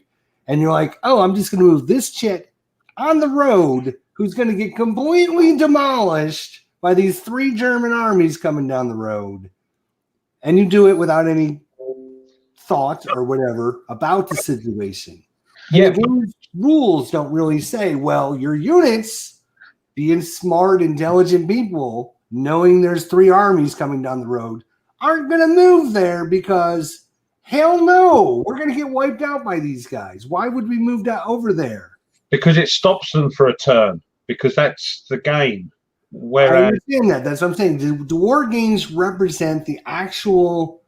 Do war games do enough to represent the actual feelings of the humans that these counters represent? but then would the general say, send that up there to stop them? I know they're going to go, but it will stop them for a day, and then we can sort of get our forces through, and that will give us time to do that. That's again, because you're coming down. The further you come down, for me, the more personal it gets. But that's me. For other people, it's completely different. And Herman's put some really good points in here, and I'm glad he's here. The first one is the abstraction, the strength points and combat factors. Yeah, this one gets you around a tragedy of what you are playing. And I think what you're asking, Jester, has a lot to do with morale. And a lot of times you have to do morale checks in a lot of the tactical games. I know ASL and ATS. ATS, you can have a broken unit because they took a hit and somebody in a casualty. They took a casualty. And what's interesting is when they take a casualty, you kind of double up a little bit. You add extras the day they take the casualty or the time they take the hit. You kind of like add the casualty plus the initial casualty, so it's like a doubling of the casualties, and you can break pretty easily depending on the type of morale. It's interesting to see which groups have a higher morale compared to a lower morale. So yeah. But that's the thing with certain games, like Ancients, and American Civil War and Men of Iron and all that thing. You're not actually decimating the units. They've decided to go, oh, that's not for me, and run away and retreat. So it's not always death and destruction. It's, yeah, I've sussed out the situation. We're going and we're leaving the battlefield. I think it's the what is that? Grand Tactical Series that simulates.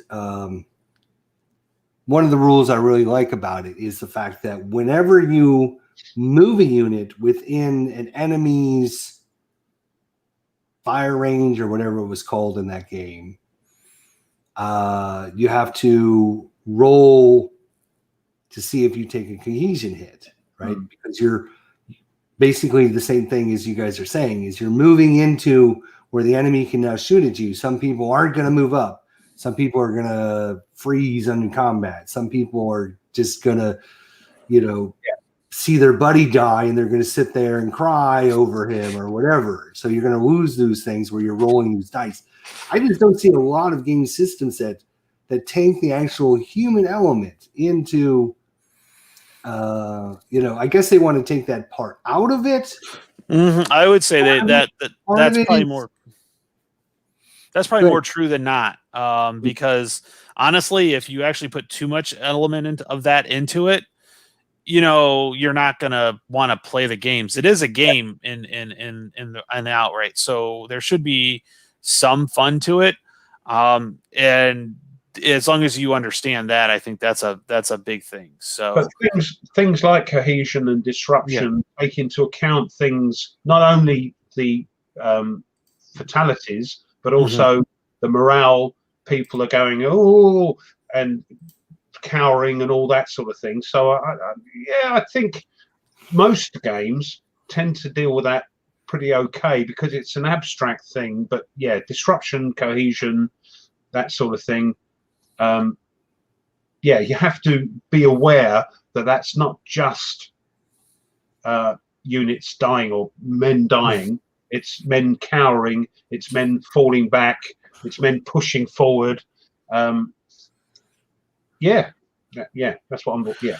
If you and Jessup made a good comment. He says most wars. Look at John says the war game players will stand around 2 times longer in any field of battle than any rational real life commander ever will. Yeah. I think that's longer than 2, but he's right about this, that most losses in war are not deaths, that are, with the possible exception of World War I. Their sickness is the number one causer of like having losses, is the sickness. They get sick, and so yeah, you have to, when you get anything, I mean, you can't really do a morale with, an army level. It just seems a little bit odd to do that, but you can definitely do it with company and stuff like that. Do war games do it enough though? I guess I just if I'm looking through my collection of things, it's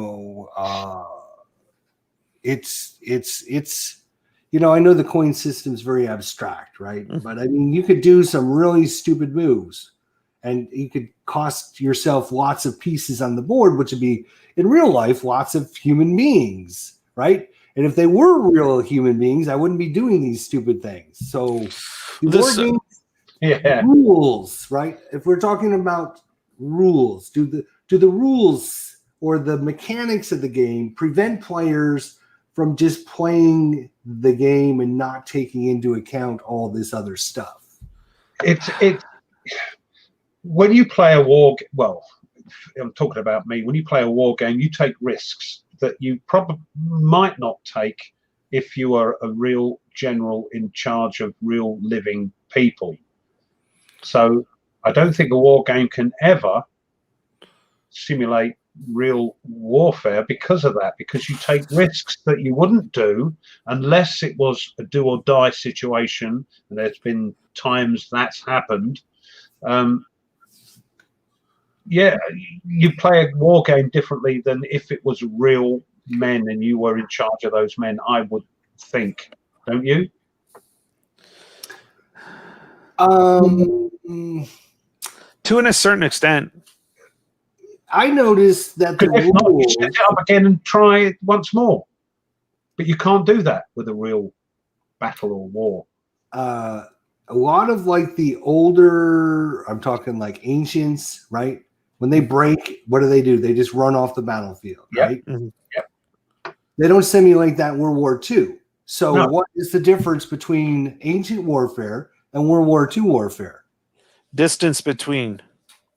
And I'm being serious about that. Yeah. It is. Ancients, it's up close. We're looking eye to eye. Yeah. While stabbing someone. Yeah. Mm-hmm. I don't have close combat in World War II. You do, but it's rarer in World War II than it is.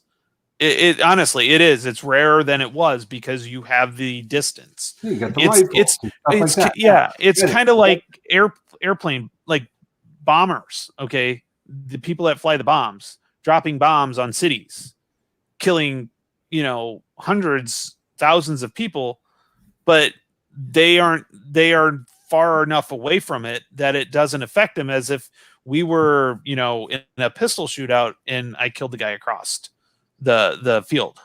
So the distance is always a key thing on that, because, those B-17 bombers, that bombed, whatever city it was, when they bombed the population, there was a disconnect because you couldn't physically see it. So even with that, so ancients, it's a little different when you're like, and I don't know how they did it. I'll be honest with you. I don't know how you walk up to somebody knowing you are going to stick that sword, that spear in that person that's right across you. I could not do it, but maybe that's the way we are today, knowing that that's something we don't have to do, while back then that's knowing that that's what you were going to do when you went into battle. You knew that was going to happen. So but that's the other thing with like the thing with modern warfare. You can obliterate huge areas by the push of a button and be disconnected from that. And I think Mo was talking about that the fact that modern warfare is more attritional than other war in the past because of the weaponry that's used. But I think generally, I'm no expert. I think war game designers do a pretty good job. They take into account morale. They take into account elite units. They take into account random stuff that happens. So personally, I haven't got a real problem with the way losses are dealt with in war games, because I think they think about it. Post a couple of things that Chris posted earlier. Yeah. I think death in the gaming sense is more painful in RPGs when you spend time building up your characters over time rather than flipping a counter or step laws. Games like Hunters and B-17 Queen of the Skies come the closest in war games, or maybe a tactical game with a flavored platoon. Yeah, because you get attached to them. RPGs, you spend weeks building this character up and then bang, he's gone. You get the right hump. You feel for that person, yeah? Yeah, I'm not saying that, but I think more people were open or were understanding of it back then, because that's just the way That's it how it was. Yeah. Yeah, but I still think, I went to ancient times, but you could do the same thing with like musket and pike time. Oh, how they can stand 100 yards from each other, pointing, right? Revolutionary War time, right? Okay, these guys break. What happens? They run. They take off, and they run. Yeah, but you're not talking any closer. I mean, a little bit closer, but not like face to face. I mean, something in a minute. Go ahead. I was just going to say, I used to do Civil War reenactments. Our Civil War, and that's, even though you're play acting, it's frightening. I was a musketman and a pikeman. So with a pikeman, you have to get the hedgehogs up, because the cavalry, and they rush towards you. You get the pikes up, and it's frightening. I don't know. And the other one, I got shot as a musketman, and I had to lay dead, and the Cavaliers were running towards us on horses, and I had to lay still there, and the horse luckily jumped over me but clipped the back of my back breastplate. It's frightening. It is. Close up and personal stuff is frightening. With the muskets, you fire the cannons, boom, boom, boom, but then it gets up close, and yeah, I don't know how people did that. It's and that's only reenactment, and it's loud. I really think that war games cannot really build on that feeling, because then people wouldn't play, because it would be too depressing.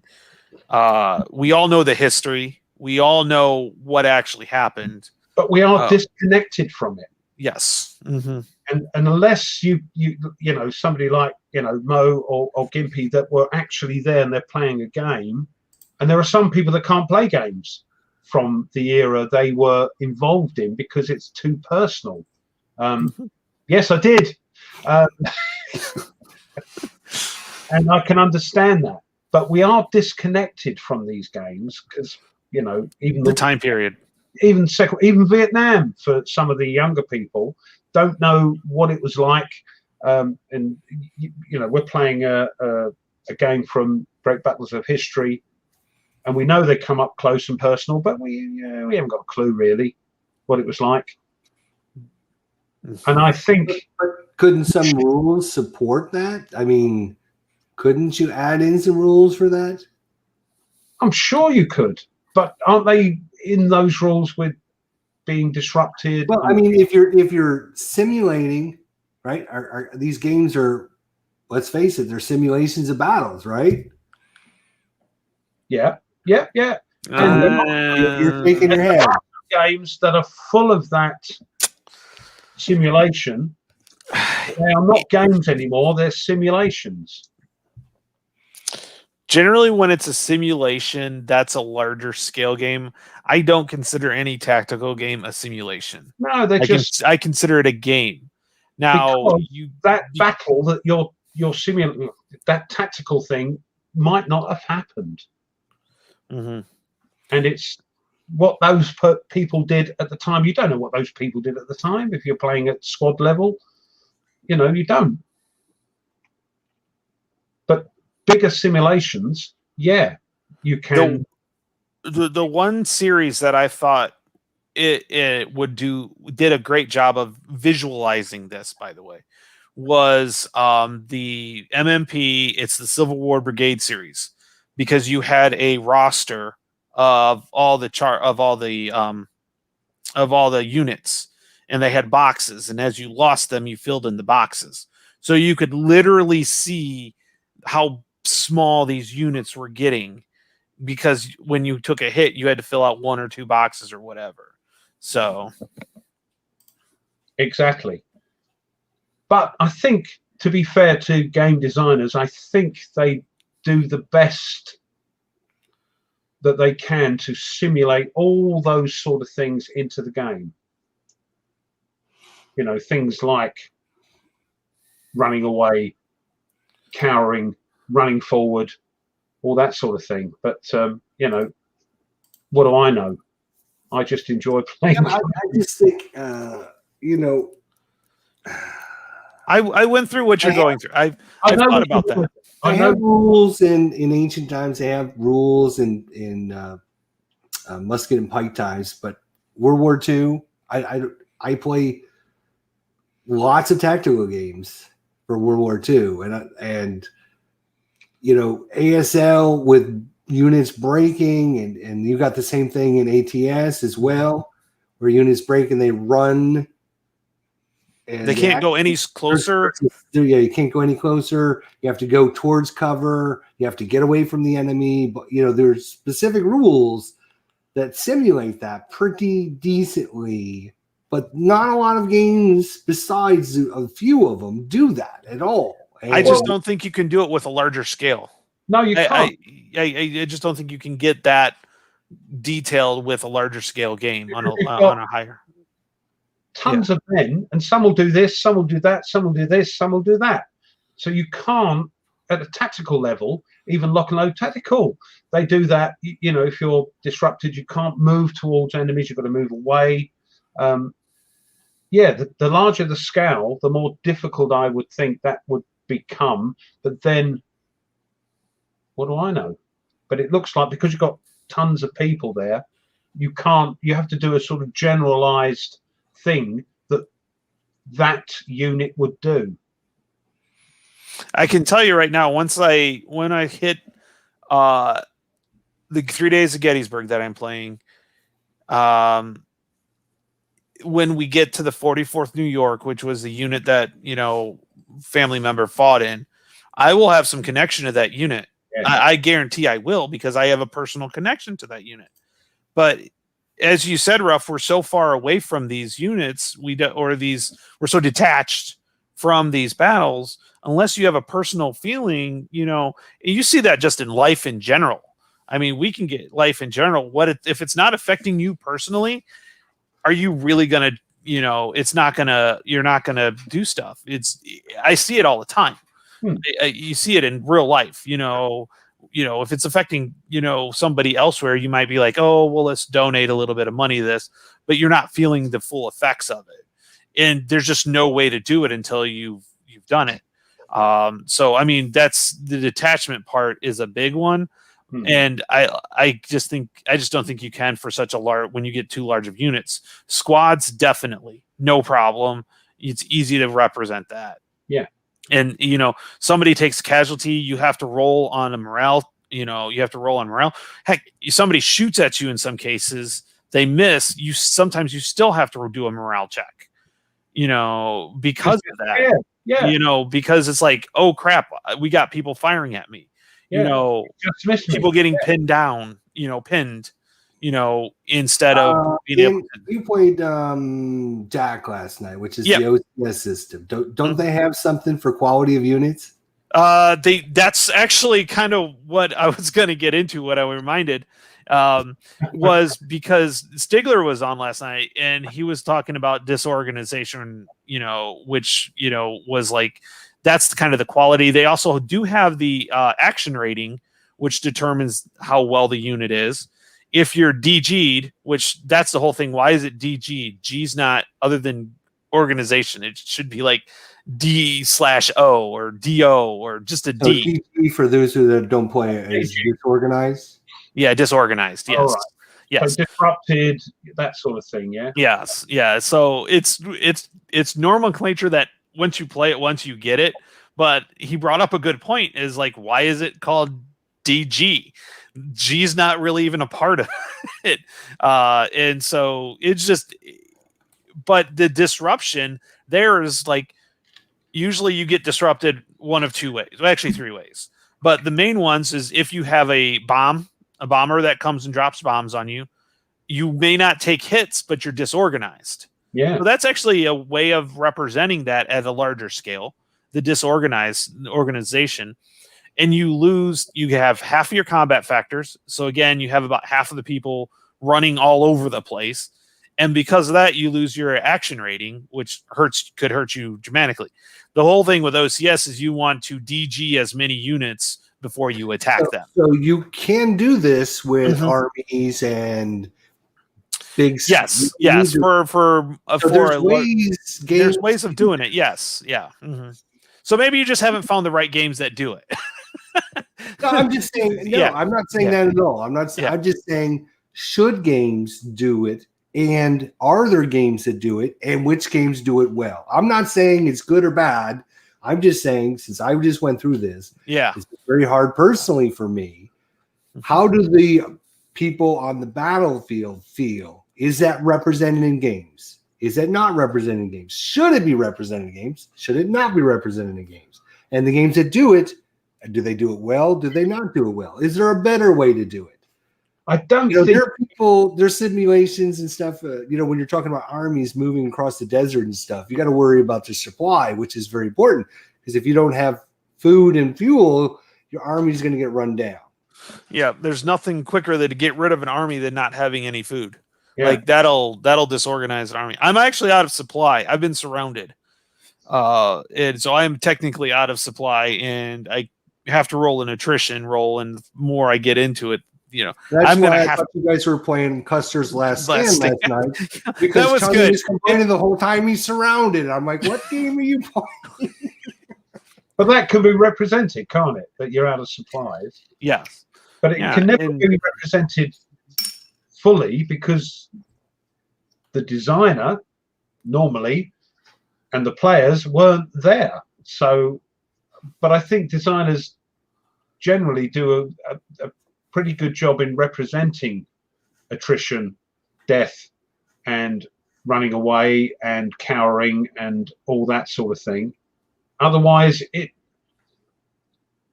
we're playing a game and we're not playing for real. And if it gets too bogged down in that thing, I think it will lose. We play them for fun, even though there's death and destruction and mayhem and grief. We play these games for fun. Weirdly, go figure. But so there has to be some sort of give and take. But I think most designers do think of that and put that into their games. But to the extent where it's still fun, if that makes sense. Mm-hmm. There's a balance they have to maintain. Let me catch up on a few of our comments here. I don't want you guys to think we're not reading them. We are reading them. We just my eyes are going like this. Anyway, just hold on. I'll be back in a sec. Watching a video today about Stalingrad today, where the army commander slapped an officer who had frozen in battle. Men won a medal for bravery the same day. Yeah. So 1 minute, you're good, and then Yep, I agree. My daughter saw Hicks playing a game, wanted to know why all the Dollar General logos all over the board. I have no idea what the hell she's talking about. They cannot be represented. Feelings and morale have no number. Okay. My commands go silent froze. Low echelon. crying for updates. Some lower commanders taking charge of situations. Herman says double blind games that are refereed will give you a great feeling about quickly things will disintegrate. Tony's duck life surrounded in a desert. Yep. That's great. Yes. So,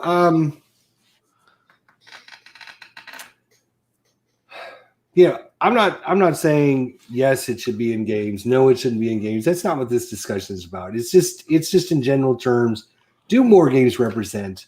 I mean, I think morale supply does a pretty good job when you're talking about higher level conflicts, operational level. Could they do more? Maybe. You could have commander ratings. I know some games like what's it called? East Front game. They have each headquarters has a command rating and a radius and stuff, and you roll on the chart to see how many units they can. I know what you're talking about. Yeah, I know what you're talking about. Yeah. And I think should it be? Should it not be? It's just. Right, I agree with Ruff. We play these games for fun, and to really think about all the people that are dying is not fun, obviously. So we don't really want to try to focus in on that. But I think focusing in on the realness of Battlefield, the realness of the situation for the units is important. I think it is. That's kind of why I don't like games that let me do whatever I want. So the one reason why, and I get what Steeler fan was talking about. The DG markers are black and yellow, and Dollar General is black and yellow, so Dollar General. So yeah, that was that comment. What it was about. But one of the reasons why I like OCS is I can't just make a monster stack and run across the board and attack everything. I have to have the supply. I have to have it there. I mean, I'm stuck. I really can't do much until I get my supply built back up to do any major attacking, to get me back to where I want to be for DAC. And the games that simulate that, to me, are the ones. Chip pull is another. Anything that simulates some sort of chaos in these games, to me, makes it more, fun in the first place, but it's also more challenging, more thought-provoking. Because if I can just create a monster stack, or a couple stacks of 2 units that just can run across the board, to me, that's just not as fun. It just isn't. So I really like those games that do kind of hamstring you, hang tie you, or they add some sort of chaos, which is why I'm really going to like the fearful sacrifice. I know I'm going to like that. I'll get over the map. That's something I can get over. But the card draw for the units that are going to activate, I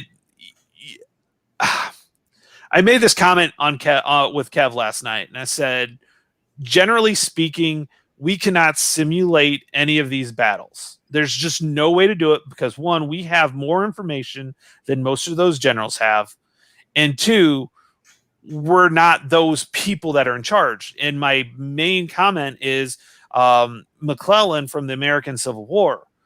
Unless you're really cautious, you're not going to do what he did and just hold back and do nothing, for 2 years, basically.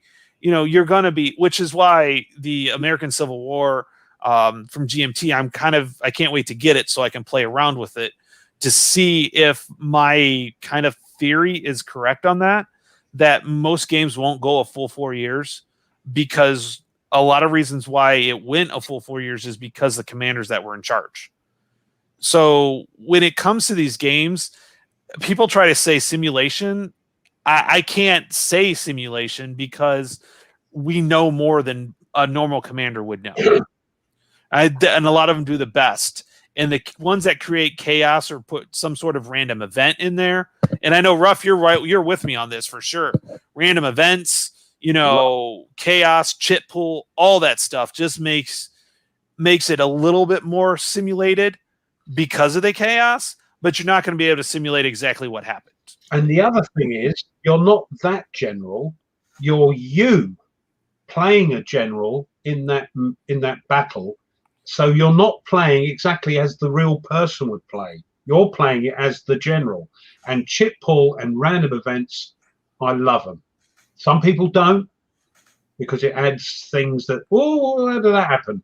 But I love them. But remember, you're pretending to be that general, but you're not. So you're playing it as you. So what you do might not be what the general in real life did, even if there was a huge amount of history and knowledge behind that battle. You can play it like he played it, or you can play it like you play it. But then you've got chip pull and random events that will knock you for 6, because that could have happened. And that's why I love that. I love random events. I love them. Mm-hmm. Yeah. So yeah. And when I first got into this, I was talking to a couple other gamers, and I said, a lot of people, and Herman actually said it, there's too many people take this hobby too seriously. They treat it as if, if they were in charge of these battles, none of this would happen. They would have won handily, and I've seen those. But he made a comment: if you really want a simulation, go sit on a horse for 4 or 5 days riding around a battlefield. That's a simulation. Yeah. Pushing cardboard chits around is not a simulation in that case. Ask Mo or Gimpy. That's what I say. If you want a real thing, ask Mo or Gimpy. Yeah. Okay. We're playing. Yeah, I'm not saying one way or the other is right or wrong. I just think it's a good topic. No. Yeah. And it's not the funnest topic to talk about. We can't goof off and have fun like we normally do, but every once in a while we try to be a little. Yeah. That's good. And I'll be honest with you, I was watching not Gettysburg, the first one, Gods and Generals. And there's a scene when the Irish are fighting the Irish in the American Civil War at the Battle of Fredericksburg. You had the Irish in the South, the Irish in the North. They were fighting each other. And I had to pause it because I had to think about it, because all of a sudden, these games I was playing, all of a sudden, these chits became a little more real, just because I had to think through this. And it was something that I had to think through in my head. And so I get where you're coming from on that, because every once in a while I have to take a step back. And you have to mention Steeler fan every blooming time. You have to mention it, don't you? But so yeah, I know what you're talking about. So sometimes I do take a step back, and I do appreciate that what I'm playing. Luckily, I'm playing it. I'm not having to live it. But isn't that the thing that we may, and I'm using this, that we may get more out of games than, say, somebody that's growing crops or building a railroad gets out of a game, because we're living the history. It makes us think about the history, makes us want to learn about it. I don't know. What do you think? I tend to agree. Yeah. I agree with that. All right, so let's just go through an example and see Men of Iron. Great Love game. to play this. Great game. Great game. All right. So we're talking about knights and archers and all kinds of different units, right? Basically lined up. Commander says, charge, and you go after the other guys, and they do the same thing, right? Kind of. Not necessarily. So my question is for you, in that game, is there a mechanism that says when the commander says charge, is there a way to say to your units, you've got to roll to find out if they're willing to charge? Well, there is a mechanism that says if your horse is willing to charge. Okay. It may well go, I'm having none of that. They've got pikey sharp things. Okay. So the horses are as smart as humans, obviously. Do the humans always go, hey, that's a great idea. I'm going to run down there where there's 5,000. Well, you've got your brain going, do I run down there and you've also got the bravery of the knights thinking, because it was a different mindset, they're thinking, I'm going to do this for king and country. And then the horse goes, no, sod off. I'm not having none of that. So there's, it's a So in this case, is the horse smarter than the human? No. the human is like, Yeah. I'm going to get a castle out of this. That's, or those, it depends what side you're on, doesn't it? If you're on the Crusader side, for instance, if you're playing Infidel, if you're on the Crusader side, you're thinking, for God and this, we're in the right, and I'm going to charge because that's what I do. And the Muslims are going to go, I'm on the side of right, and I'm going to run round and fire arrows at you. And yeah,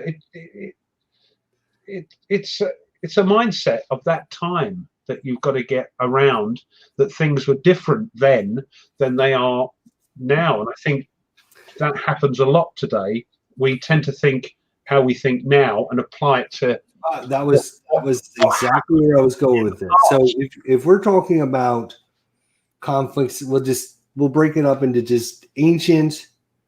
We'll break it up into Men of Iron, World War I, World War II, Vietnam, and modern day, right? If we just break it up in loose categories, is warfare today, or say Vietnam, is it different than 1400s? Is it easier to simulate the human aspect of it?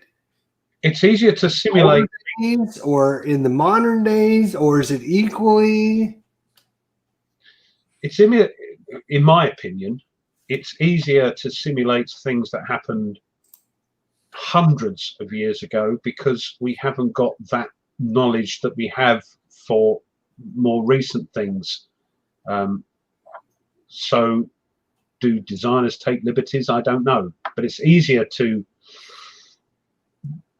take liberties with things that happened a long time ago, because we haven't got that knowledge. Whereas World War I and onwards, we've got a tremendous amount of knowledge that people won't put up with, I suppose.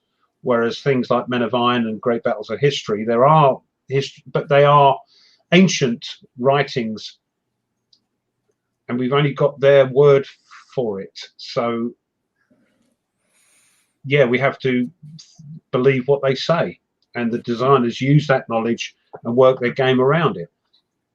Whereas with World War I, World War II, Vietnam, modern warfare, there's so much knowledge that they've got to be a bit more careful, I would have thought.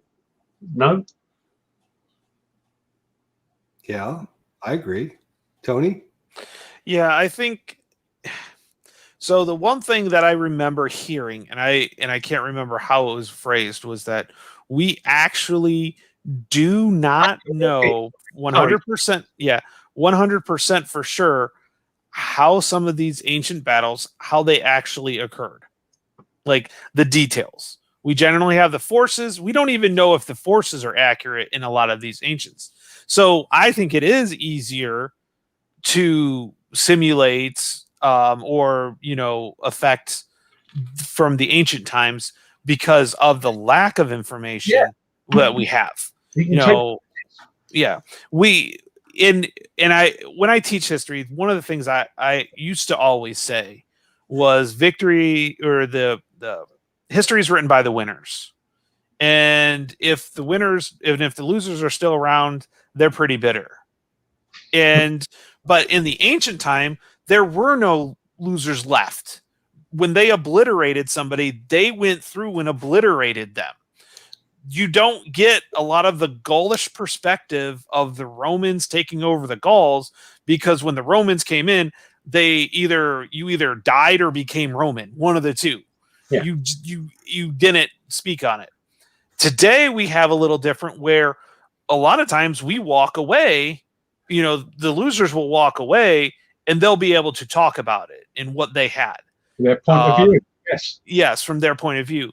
So that's why I think, yes, it is much easier to simulate, ancient times, because of the lack of information, and it's harder for modern times because of the most information we have. I think sometimes it's hard because you don't want that bias in nowadays, or you're trying to keep that vibe. You try to keep that bias out of there and try to make it very balanced on that. So it is quite hard on that for sure. So yeah, I do totally think that Ancients is a lot easier. Yeah, and even in GBOH, they were writing in the rules. We don't actually know what went on. We're making a guess, so. Yeah. So definitely the simulation part of it, the part of whether or not the units were there or blah, blah, blah, right? Is it easier or harder to simulate the human factors of modern times or ancient times, or is it equal? Is it easier to do the ancients? I think because of the distance, the Ancients is easier again. Yeah. They got to be up there close and personal, right? Mm-hmm. Yeah.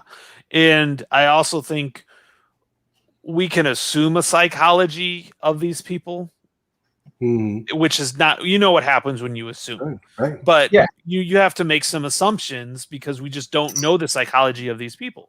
No. We know what our psychology is.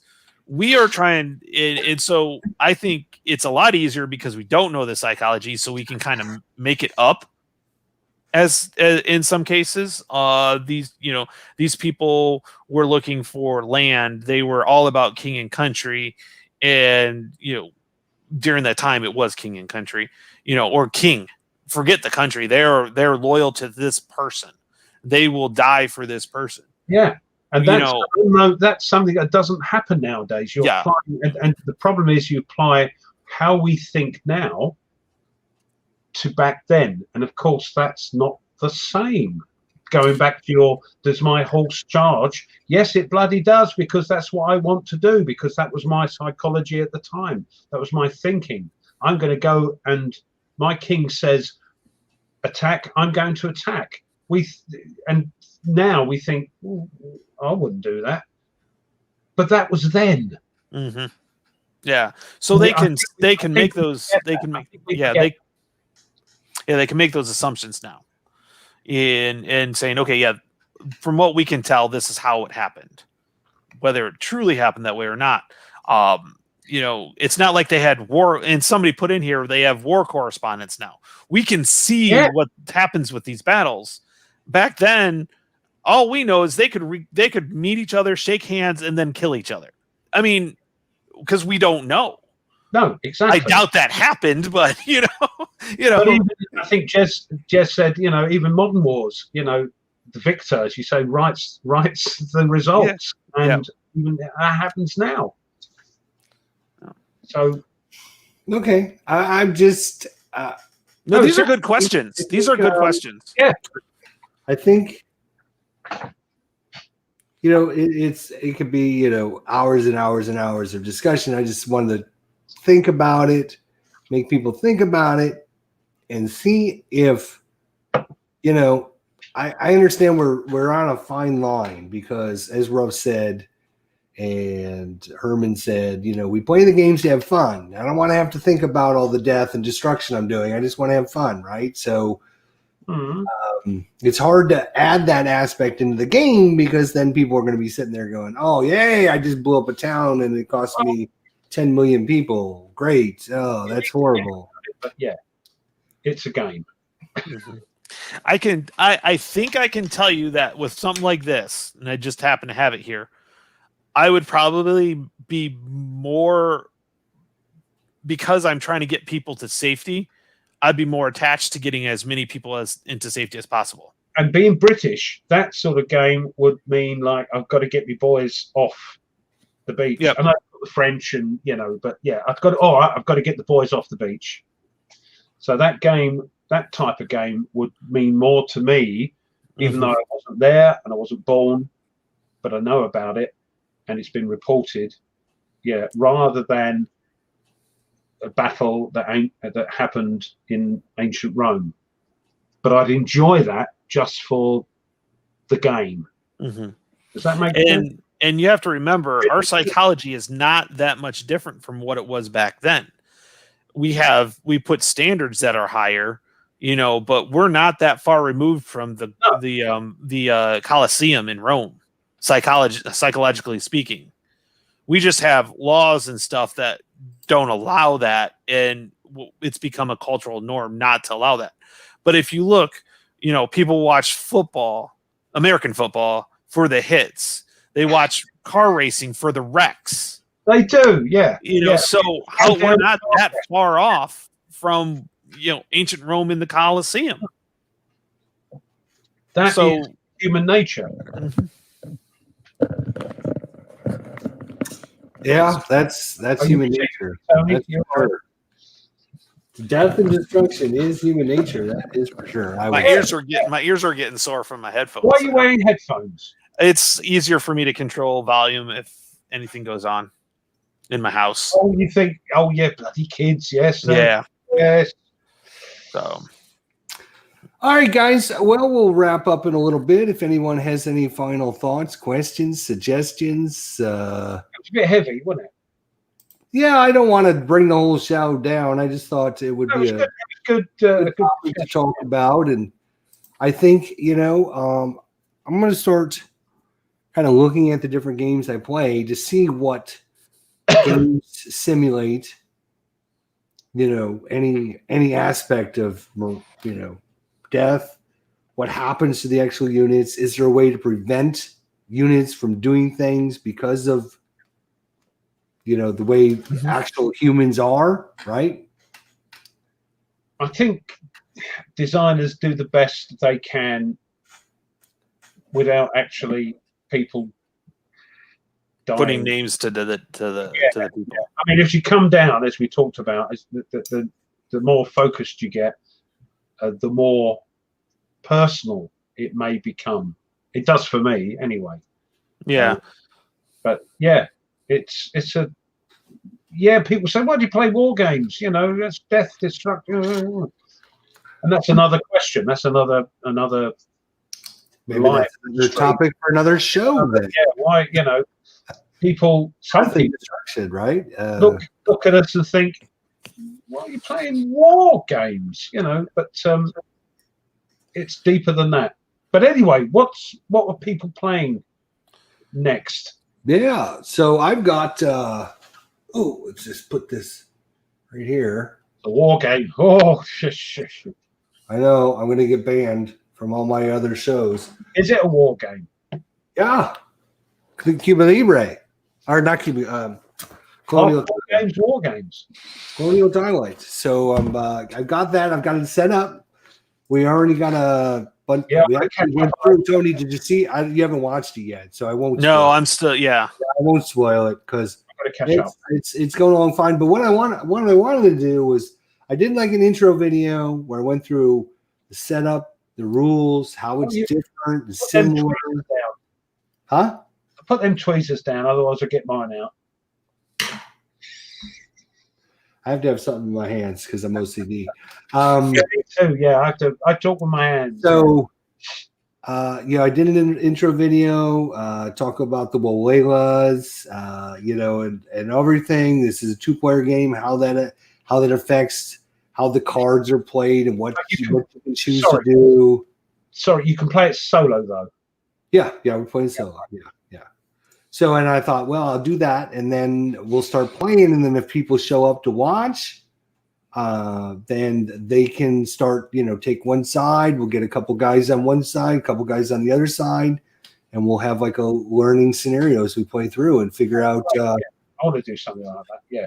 Yeah. So I thought it would be fun to do that. I did one earlier this morning. We actually only played 4 cards, but we had a good time playing it. So you guys have to check it out. It's if you haven't seen this game in action, you should see it in action. It's pretty cool. I like this game a lot, and I'm really surprised being a 2-player game only, 2-player that you can play solo is so easy compared to the other games. So easy because you don't have to worry about 3 other factions messing you up. It's just one side of the coin or the other side of the coin. Yeah, you love your coin games, don't you? I do enjoy them. I do enjoy them. I like the fact that they always add. post out. I'm sorry. Oh no, go ahead, finish up. So once I'm going to do that this week, and then when this is done, I'm going to post on our Facebook and our Consim world, and I'm going to list 5 games, and whichever game gets the most vote, that's the game I'll do next. So what's going on with me? What's going on with you guys?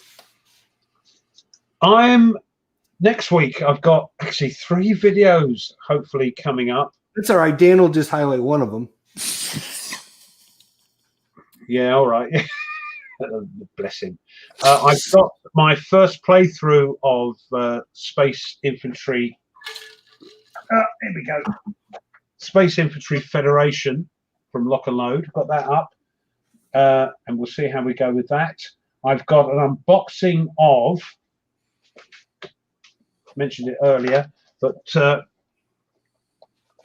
they sent me, Stratagramata sent me a copy of their new game, Karantan, which uses a deck of cards, and I've already done a playthrough of the other one in their series, this one, and they're quite fun. You quite like them, Tony, don't you? Yeah, it's different because they look really good. I don't have them, but I'm like, I really want. Can you get them over there? Because there's one of the I know where I can get them from. So yeah, over here it's from Second Chance Games, but yes, yeah, Noble Knight does a lot of those European. They're like the vendor or kind of like Second Chance Games, but like reverse. They cover they have a lot of the European games. Yeah, so I'm actually looking forward to doing that because it's a nice small map. And there's a nice short scenario, so we'll have a go at that. And as I've already played the other one, I should be able to remember how to play it. And the other one is not a Wargame Wednesday unboxing, which I'm not sure how it's going down well, but it is Shadows. Yeah.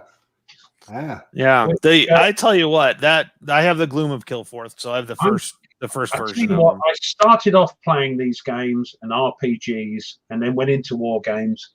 And because of this guy up here, he's got me back into into this sort of thing. And I don't see it's a problem if I call it not a War Game Wednesday. So if anybody doesn't want to watch it, and it says not a War Game Wednesday, they won't watch it because it's not a war game. That's my theory. You get other viewers, man. That's all. Well, it's not. That's not why we're doing it. I'm doing it because I want to play them, and I may well do my first playthrough. Will probably be. I've got it on the table. There is Aliens. Yep, I saw that.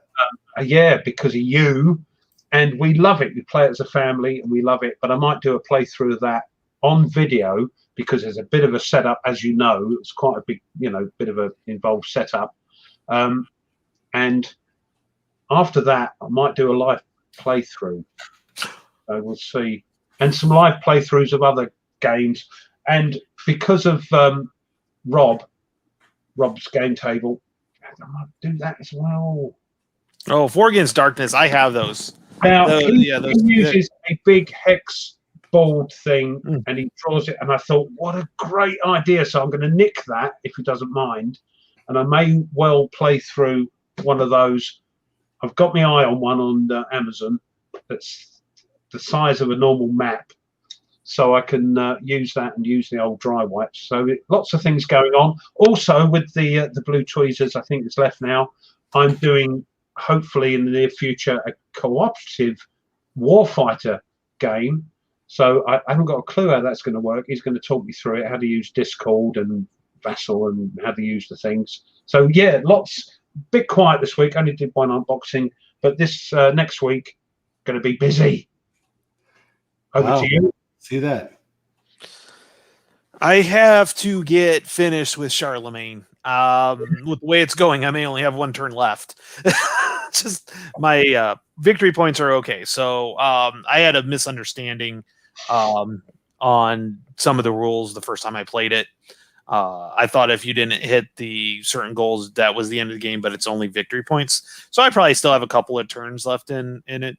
but my unfriendly cup is almost full. I have practically no friendlies left in the first cup. That's understandable.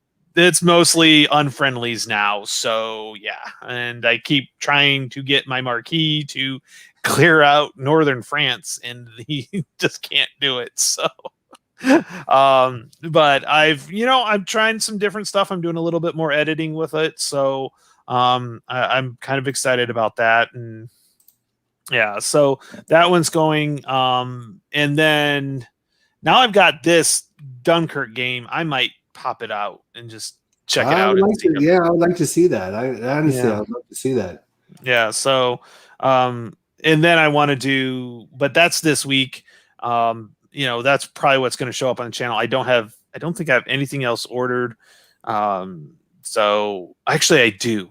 I have one that I have ordered, and it's a second edition of a game, of a World War I game. And I'll just leave it at that.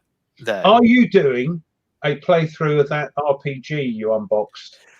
I have to. Yes, I got to figure that out. I want to see that. When are you going to do that? Spring break. Oh, that's right. You do have spring break. Yeah, the kids are off next week, and then I have the spring break after. So my days of empty house. It's getting to the stage we're talking about non-war games, and they're games, for goodness sake. We may have to do a non-war room. The unwar room. No, I still like, I have a lot of non-war games, but that's what I go to the most. I'm not going to call myself Omni Gamer, but I love playing other games, and I just hope people will accept that. And if they don't want to watch it, that's why I've called it Not a War Game Wednesday. So they go, no, that's not for me, and don't watch it. Well, it was funny because that's when I did my unboxing. I'm like, oh, I'm stealing this from Ruff because it came on Wednesday. I'm like, I'm stealing this from Ruff. No, not at all. Hey, let's go over our Kickstarter information for Herman Lutman new game, The Herminator Sacrifice. If you guys missed this earlier, we'll go through it one more time for you guys. Here is a couple of the scenario cards. Yes, Herman. A most fearful sacrifice. Here is some of the artwork on the tabletop simulator. It looks good. It does look good. And the map, I love the maps. Yeah, I love the counters. I love the counters. The counters look really good. I really like the counters. And the big size. And look, they already come pre-rounded because look, I can see that they're pre-rounded. Let's zoom in. Oh, these aren't the real counters. No, they're not. It's a virtual Dubry. It's not the real. Only Herman. I'm not saying they're not. No. Herman, do we know if they're pre-rounded? They're pre-rounded. They're already no, my copy comes pre-rounded. I mean, if Herman's got a I'll my counters, let you know when I get my copy, Herman. if my counters don't come pre-clipped, there's going to be hell. I'm just saying, Herman. Just saying. Get on with it. Yeah, I might buy 2 copies of this. Wait for it to go OP out of print, and then sell one for like a fortune. No, he says they believe they're already rounded. Oh, Herman, lovely. But look at that. Look. He says, "I believe." Don't believe, Herman. You got to give us the truth, man. We got to know. We got to know whether or not we're back in this thing or not. You're killing me. It looks cool, doesn't it? It looks really good. Yeah, it does. It looks pretty good. All right, and then we got a nice short video here to share with everyone on hang on, let me get my speaker out here. Don't play that one. Don't play this one. No, don't play that one. The one you showed us earlier, no. Huh? I'm joking. Just get on with it. Yes, sir. Let me make sure I turn the volume up a little bit. Summer of 1863. Early on July 1st, in the surroundings of the small town of Gettysburg, the largest battle fought in the American Civil War begins to unfold. A battle that will determine the fate of the nation. A Most Fearful Sacrifice is an epic two-player war game allowing players to depict the fighting that occurred during all 3 days of this decisive clash. The Black Swan ACW operating system is specifically designed to handle the larger scale battle and provide a challenging, constantly developing battle situation. A Most Fearful Sacrifice, The 3 Days of Gettysburg. A game designed by Herman Luttman, published by Mark H. Walker. A Flying Pig game. It's made by some Herman Lutman guy. Yeah. Herman, I would do it with a little bit of South London. But yes, they could ask me if they wish. Yeah, why do they think if they throw in a British voice that just makes it over the top British voice? So you got a character in it. A British voice talking about Gettysburg. What state is Gettysburg in, Ruff? We have gravitas. No, the British guy's got to go. You got to have me do the commentations. Look me up next time you need some commentations. Forget these British dudes. They don't know what the hell they're talking about. With Mark, have a word. I'm up. I'm cheap. We got Gettysburg over there. What's that? The American Civil War and the conquest. Like, what are you doing, Herman? Yeah, I could do. Yeah, I'm walking here. I could do a New York, Yeah, I'm walking here. Yeah, that's the way to do it. Yeah, I could do that. Yeah. Killing me.